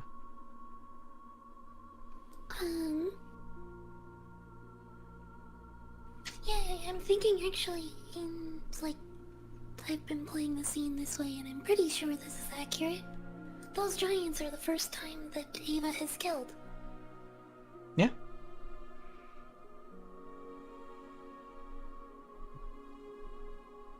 And you failed to get their names. That's crazy. In character. I mean, that's sort of crazy. Yeah. Well, Nah, in the character, only... she would remember it, I know, because they were saying it. I remember out of character. One of their Okay. names was Matilda. Noted. But I don't Oh, remember yeah. the other one. I forgot that one. That's true. Yeah. We never got the second one because. No, we got both. We didn't get the mother We though. said each other's names. We didn't get the mother's name. Mother's name. There you go. Sorry. Yeah. Yeah, the mother was the only one that we. 2 out of 3. Yeah. I was indiscriminate on Yeah. this one because I considered them to be an invasive species to this land, because you can't just I'm talking out of character right now. But because we couldn't just find this land, we had to be led here. That tells me that this land is sealed away enough that creatures just wouldn't wander in here. They'd be coming by happenstance. So I took this to be intentional invaders and invasive species, and the black pus that was being spread is undeniably a change on what is intended to be a static landscape. A static, timeless landscape is going to be marred by those type of creatures. So I took them to be an invasive species and purged them. I consider this to be putting them down rather than, anything else. Yeah, Ventus didn't even honestly care about any of that. He heard that the Lady of the Forest had info on what he needs, so she kind of understands my methods, and she asked for assistance with the promise of things I need, so she is actively seeking my assistance. She knows my expertise, she knows what I need, so I assume she knows enough about me to know what type of job I do. So I do what I do best. Yeah. And like Yeah, I mentioned exactly. and like I mentioned before, this isn't, this isn't a situation of of someone in town asking us to kill a dragon that's outside of their scope. This is a very strong creature. This is a very strong fae who has all but begged us to aid them. This is a fae who is willing to indebt themselves to us. That is not something to be taken lightly. So, to say that whatever was going on here was both dangerous enough for her to consider the risk of indebting herself to a group of mortals worth it, and strong enough that she couldn't handle it herself with her own power, her own connections, and the creatures that are under her, whether it's enthrallment or whether it's some sort of guising or whether it's some sort of guidance, whatever these the birds around here, including Fred and George, frankly, and other animals in this forest are, she couldn't use them, she couldn't use herself, and she was more afraid of them, because a fey creature that is risking being indebted to anybody is afraid. Like that's pretty clear, right? So the fact that she was more afraid of these creatures than of us tells me that that's why I didn't hesitate. That's why when we saw them, I was the first person to attack. I was like, okay, see them immediately, hex, flay. I think it was a witch bolt or something, but it was like immediate. Like, okay, these creatures can't have a chance, because if they have a chance to prepare, they're just going to be more difficult, right? So that's why I went into purge mode. It wasn't so much murder hobo, so much as it was, okay, this gets dealt with now. And if we have the element of surprise, the better. Yeah. It's like that if you get hired by an inn to take care of like a rat problem in their like sewer like system, you're not a murder hobo for killing a few rats, It's similar. They're a little conscience, but like who does, like, come on. Yeah. A little consciousness never hurt nobody, right? Like, I am constantly in pain because of consciousness. I don't know about you. I was about to say, I can assure you, a lot of people would disagree. That reminds me of the quote from Hitchhiker's Guide to the Galaxy, Jess. It all started when God created light, which is now widely considered a bad move. Nice. Also, about the thing about like our characters not knowing the names of shit we've been murdering, I have given you and the name of one that I am going to murder. That counts for something, I think. True, actually. Yeah, I feel like that counts for something. I think personally. Yeah. Oh, so I'm actually curious if this isn't too super off. Zena mentioned that N has more beef with Ava than Ventus, and I have no idea what for. Yeah. Well,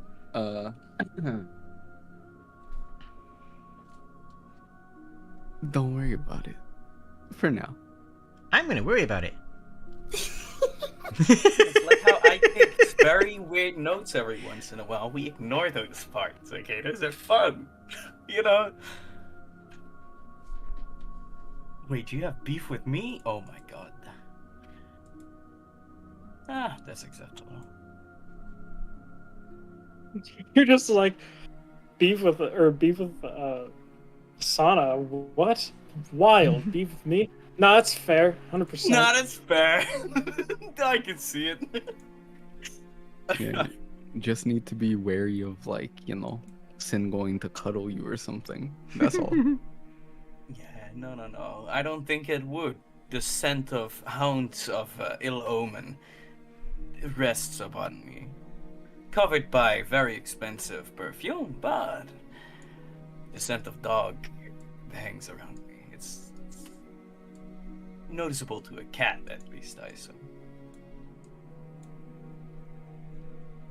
Where'd the statue go? Statue's not on the map anymore. It might be covered up by somebody or something. I might be alone. Yeah, whatever. Maybe the cat. Oh, there he is. Easy enough to put it back on the map. Perfect. I love that though. I love the statue. I love all the statue making stuff that I added to the character. It really, I don't know. Yeah, no, Ventus also really loved the conversation we had about it. It was very insightful. Mm-hmm. Yeah. I feel like Ventus and Asana surprisingly get along really well. For all the wrong reasons, but that only makes it better. Well, what we have in common is a disregard / failure to understand humanity, right? We don't understand the way mortals think. And in that, we're alike. Yeah, but I mean, I totally understand as a fellow mortal individual. You know, I fully understand, but... Memes aside, you know, it's something that our characters have a way to bond over. Yeah. It's fantastic. But we do it for all the wrong reasons, or at least very different reasons. Very It's different so good. reasons, yeah. Yeah. Oh, I love that. It's a good dynamic. very good. Yeah. Also, I like how Anne and Ventus are just almost the boys, right? They're both Creepy very bro- creepy, and they creepy bond bros. together by being creepy in their little corner. Yeah. Wait. A creepy corner. There's He's not flowers. How is it creepy. creepy? Yeah. Come on. He's- Creepy is a big word. Just because I glared at you earlier and winked. That's fun between friends, you know? So we've Yeah, been going for 3 hours, and tragically Kashak has died, metaphorically, to clarify for anyone watching. Oh man. I'm more than glad to keep on role playing for a bit, but the question is, how much longer do we want to go? How much longer do we plan on going?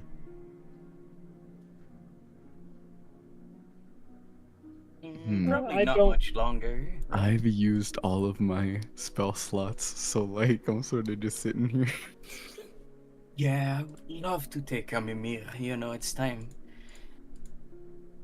And I think ending it at us going to sleep or rest might be, or at least getting ready to go to sleep would be a lovely place to end it on. I'm Yeah. down. Also, I forgot to give context earlier. When Virtue casted guidance on Finnegan, pure flavor, but at the same time, yeah, you know, Yeah, looking it was out for fantastic. you, little buddy. You know, it's okay. Yes, Asana is going to rest her back against the tree, and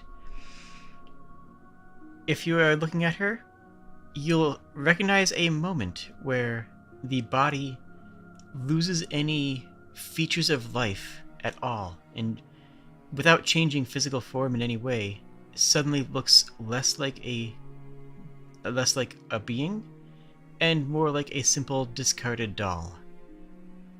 In that moment, there's the night sky begins to glimmer, and a gentle snowfall, a warm snowfall, falls across the land around her. That is Asana's true form, and that's what I go into every night when I with Yeah. With what functions as sleep for her.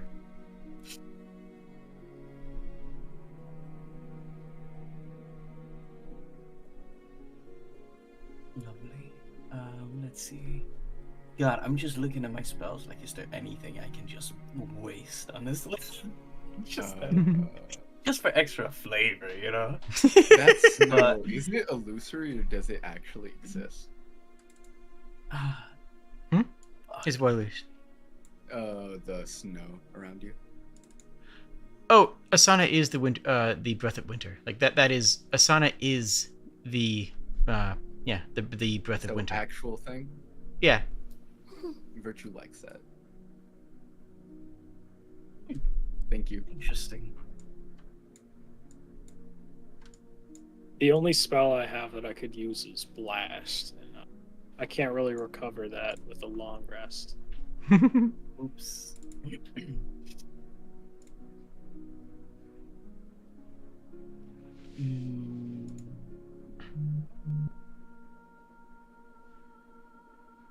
I can dodge roll. Oh, that It's is very fancy. useful. You can't dodge roll away from your deep, saddening realization, sonny boy. Watch me. Although you can trash you, man. I have an extra attack. Ooh, he might just be able to do it. Well, it seems like I've gotten internet back at the very worst time. Hi, Kashak. Are you dead? I wanted to be dead and with the Wi-Fi tonight. I'm sorry about that. He's risen. Oh, no apologies. We needed to talk it out as a group after one of us, not naming names, rudely ripped the life out of a poor, innocent, helpless, surrendering soul and smiled about it and then winked at one of the party members. Bit rude, if you ask me. Not See, what- naming names, once again, because we're as a group here, okay? We didn't pick the player on that.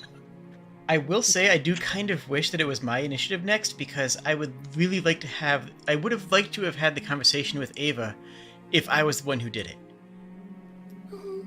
That would have been. I mean, some form of that conversation will happen in the future, but yeah, when it's time, the dice will tell us, right? If it was my turn, I also had something I was gonna do. Remember how she couldn't move? I was silently waiting for Finnegan to shoot. And then gonna go, yeah, I'm gonna use my interception and block it. I love it how he pulled out the gun and was about to shoot and then just held it, followed by just dust, alright? Honestly, though, if you had done that, I think everyone else would have taken a step back and been like, oh, okay, Ava's got an opinion. I think that if that had happened, even Ventus would have taken a moment to I don't think N would have. He was sort of Really? covered in neck blood on a giant that fell over. I can't see anything. I can't hear anything. Okay, yeah, you would kind of been in bloodlust, eh? Yeah, and I wasn't was- feeling the greatest. I I was completely overlooked him. Sorry, go on. No, you're good. I was seriously debating on shooting because I kept thinking about how, Mm-hmm. especially with how Finnegan used to be in his past. The whole thing is that he was incredibly brutal. He was a pirate to the core. Mhm.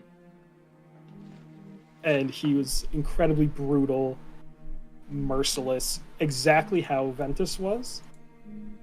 And I was like, man, do I want to fall back on that?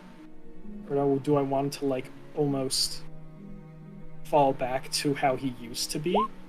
Mm-hmm. So I kind of decided to sort of press on the pedal, but not go full throttle. And then Ventus did it, and it made me think, damn, that's exactly how he used to be. How would he react to that? Not very well. I love that so much. I I also think had to it's go kind of- max level with my attack, of course. It had to be just that extra, you know. Yeah, Oh, of you had course. to go And extra. It like very. I kept thinking, like, would it piss him off? Would he be terrified? So I just went with pissed. Yeah, I loved it. It was so good. I feel like Kashak, I made a good choice. Kashak, hello. Hi. How you doing? I'm just listening in. Did you have anything you wanted to add or discuss? How long did you want to go? You are GM. I just wanted to make sure. I would say. Discussion. So, let's be honest here. The session turned into what you guys were doing for RP wise, and I think me trying to implement anything else tonight, with it being so late and whatnot, especially since I was near the cutoff time anyway for Mini, and I know Brad has work in the morning. I'm probably not going to be adding anything in tonight myself. Okay. That's I can fine. answer And any questions, but and that's we keep about going. it. I just wanted to establish that. Yeah. I mean, I do work in the morning, but I'm also not responsible, so. And You probably should be responsible. and that's why I'm here to make the cutoff limit so people can be responsible. Yeah. I regret Imagine telling being you I'm responsible. employed. Oh. Also, Finn, I find it funny that you mentioned how like they were very similar because like before I walked over to that conversation, I was really tempted to, while looking at you, instead of walking over, use disguise self to turn into a smaller version of you and just stare creepily at you, which I feel like would have also fucked with you so much in like retrospect. Oh my god. I think that would have fucked you up. Oh, it was this close. He would have immediately shot at you. Not even because, like, he knows it's you, it's because it's, like I said, reminds him of how he used to be, and seeing that would set him off. Like when you said it, I was like, oh, that was close. Oh, I love that. Yeah, this was a really good session. I love this. Oh, it was. Yeah. It was so good. Despite the fact that the party kind of had an argument, almost, I feel like they've grown closer together. All of them, Absolutely. as a unit, as a group, as a heartfelt Finnegan likes group you the of least. friends. By the way, this is very weird to me because I've been doing a lot of other systems recently, and I keep thinking, when is somebody gonna do PvP? When's somebody gonna do that? Because like that's just a part of a lot of other systems. That's just like you don't really need a reason to, you know, do it. So like all of this happening, I'm like, at least there's gonna be like something. Nope. It's all roleplay and I like it. I mean, I think it's Any better that moment way. now they're gonna have a fisticuffs. Oh, It's no, gonna be great. Okay, I'm just gonna toss down my opinion on this. If somebody wants to PvP and attack another player, either emotionally or physically, I think that's something that we should be discussing beforehand as something that as a direction that we want this campaign to go, rather than having it happen in the moment. Even if you want it to be a secret, I think that's just not healthy. You know, that's just not healthy for. That's what I mean. anything Like involved, I'm like yeah. expecting it because it's sort of like unwritten. It's allowed 'Cause you're in used to other it? systems. Yeah. Yeah, But yeah. at the same time, I'm like, this is D&D. We wouldn't do that, you know? Well, any system. I mean, it doesn't matter if it's D&D, Pathfinder, Lancer. It doesn't matter. It's a party. It's a unless you're playing something like Paranoia, where it's expected, where that's Wraith. a part of the contract I've of playing been the game. a lot of Wraith. Like I think in any system that is not a core part of the game, it should be a discussion amongst the players. Is that how you want this campaign to go? Because it breaks the campaign. It changes it irreparably changes the nature of the campaign. For sure. Of any campaign in any system. And it's really hard in a lot of games like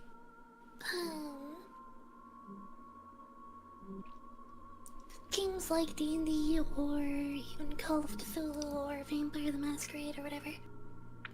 If you turn to PvP, it's kind of hard for your characters to then get along and go on the next adventure, or like stay in Unless the they're same barbarians. location. Mm-hmm. So like, you have to split up, but then you as the players can't split up because you can only play when you're together. So like, Yeah. it doesn't work. Actually, Ventus, I'm gonna backtrack you on that. You said except for barbarians. I think the opposite. I think that a barbarian has some vulnerability when they're coming out of rage, and if they know that their party members are a threat, they might, not be comfortable going into a rage around them because they, I think that they even more so if you're a barbarian and you have that forced moment of vulnerability, that it would be even harder to go forward with a party that has been proven aggressive in the past. That's my opinion anyway. Yeah. It depends on the barbarian and the character, It but depends on that's how my the fight perspective. goes. Yeah. Yeah, that's my perspective at least. But also, I feel like we've all had like a full-blown brawl with most of our male friends, right? Like, it's just part of bonding, right? It's like... I missed that part. I've fought all of my good friends. Right? Like literally, like first week. That's how I tell. Like, Exactly. Right. Wow, okay. Yeah, no. See, but that's just me. That's just same. Yeah, back when I was a man, I skipped that part. Nah, that's respectable. I respect that. I can understand where you're coming from, Minnie. However, I never did. Sorry. I was just gonna say I've heard what I see where you're coming from, Minnie. But instead of doing actual fist fighting, I was more like I beat them in games and whatnot. Like absolute trash talking, but never physically violent. Or physical, not even violent, altercation, we'll say that. Yeah. We don't do physical violence here. We're streamers, okay? Let's be real. Whoa, no. Let's be honest. For legal reasons, we don't do that, okay? That's I'm looking for charity and then maybe a boxing match. Yeah, exactly. Similar. Okay. Now you're talking Yeah. like a YouTuber. Exactly. I'm trying to become a YouTuber and whatnot, and I'm trying to get that mindset. I've heard about this sort of thing though, about like people fighting to get to know each other better, but like I only know one person that really did it. How'd it go for them? With Aventus. I mean, she was popular with like everybody. Because she just like flew off the handle and fought with people, and then it's like, oh yeah, we're best friends now. Yeah, that was Okay. me. I was like that. when I Same. grew up. Yeah, that Wait, was Rojo's literally Bizarre how I lived. Adventure? Yeah, Yeah, it's she surprisingly was- realistic in She that was aspect. like very short-tempered and would fly off the handle about anything with anyone and everyone that she met. And then they would fight, and then somehow they're best friends the next day. Okay, to fight with somebody, you gotta be invested enough in them. That's step one, right? So most of the time, when you get the fight out of the way, I feel like most of the time the issue's out of the way. Now you are already invested in one another in some aspect or way, right? And you're like, fuck it, right? So now you're just besties. It's fantastic. I'll take your word for it, I guess. Oh. I poked at somebody, they poked back, and we'd keep going until we found each other's limits, and we'd know because a fist flew, right? Jeez. And my limits don't really exist, so like once they started punching, I was like, okay, we're good, and then we started going. Nah, he's the real one for that. Nah, I fuck with that. It was nice, but then we never crossed that line ever again. Yeah, So right. those are Yeah. my good friends still to this day. It's nice. Exactly. I think this is a good place to call this. Killed it. I think this will be a good place to call the stream, though, at least as far as game goes. Yes. I think we're all asleep in game, right? Yeah, we're all headed for sleep. I'm like that. Thank you all for being wonderful, and this was a good session. Good combat, I good like- roleplay. Can't ask more than that. Yeah. It seems like whenever I have problems with my internet and whatnot, it always turns out to be a good RP session for you folks. I mean, yeah, that's just, it works out that way. I gotta fill the time with something. Honestly, I've like, actually, I'm going to be real with you, Kashak. Your plot lines are interesting and compelling, which means that when you're here and pushing the plot forward, we are less likely to roleplay because we're engaged in your plot. No, that makes sense. That's So, It yeah. gives a Ta- nice space Yeah, to for No, characters roleplay wise to talk about like the plot points and what's happening next and what's Hmm. it's Gives us chances to breathe and to grow. And I No, think that's that might be honestly taken. further fine. And I think that if with you intentionally creating spaces like this for us, I think we can. I think we can learn from these, well, internet failures, and use it as a way of growing as a DM and saying, oh, okay, now you understand what sort of situations can encourage the players to roleplay.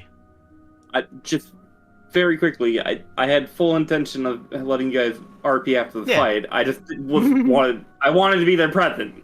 Just Oh, Of no. course. I thought- Well, you can watch the VOD at youtube.com. We're shy. yeah, we're hella shy. I have to be Yeah. forced into it. All right. Not have to be anymore, at least, because I've actually gotten, even though it's only been like one session and then like half this session, I've actually gotten quite a bit more comfortable with role playing with this group. Yeah. At least Mm-hmm. Noticed. it's very nice. So once again, thank you for like twisting my arm and getting I- me to. I did kind of, didn't I? Oh yeah, you're just like, hey, oh Finnegan. You're kind of a fish out of water here. You know who else is a fish out of water? Radis. Talk about it. What? I had to. And then we said, and you're gonna go on a date and you're gonna like it. Basically. I think we're gonna have to date her. Now Finnegan is in like full belief that he's going on an actual date. Hey Finnegan. Yeah, no, I'm also convinced at this point. Finnegan, sounds you want to know what power play is? To deflect the What? date and make Radis go on a date with Fred or George. Oh my goodness. All right. I don't think the party would allow it, Kashak. I'll be honest, the date is happening. All right. Oh, Thank you, everybody no. who was watching. You were all wonderful, and I Double appreciate you date. being here. Be sure to like the video. Be sure to follow the everybody in the comments section, which is all these wonderful people who are on the Twitch.television. If you're on watching people on Twitch, use your Amazon Prime free subscription for them. It gives them the money, and yeah, you have it. Use it. Like, comment, and subscribe. Do all these things, and I hope you have a wonderful evening. Ring that bell. Cheers, friend. Yeah, the bell actually does help. Yeah. Cheers, Hit friends. that bell icon for notifications when you want to see me go live again.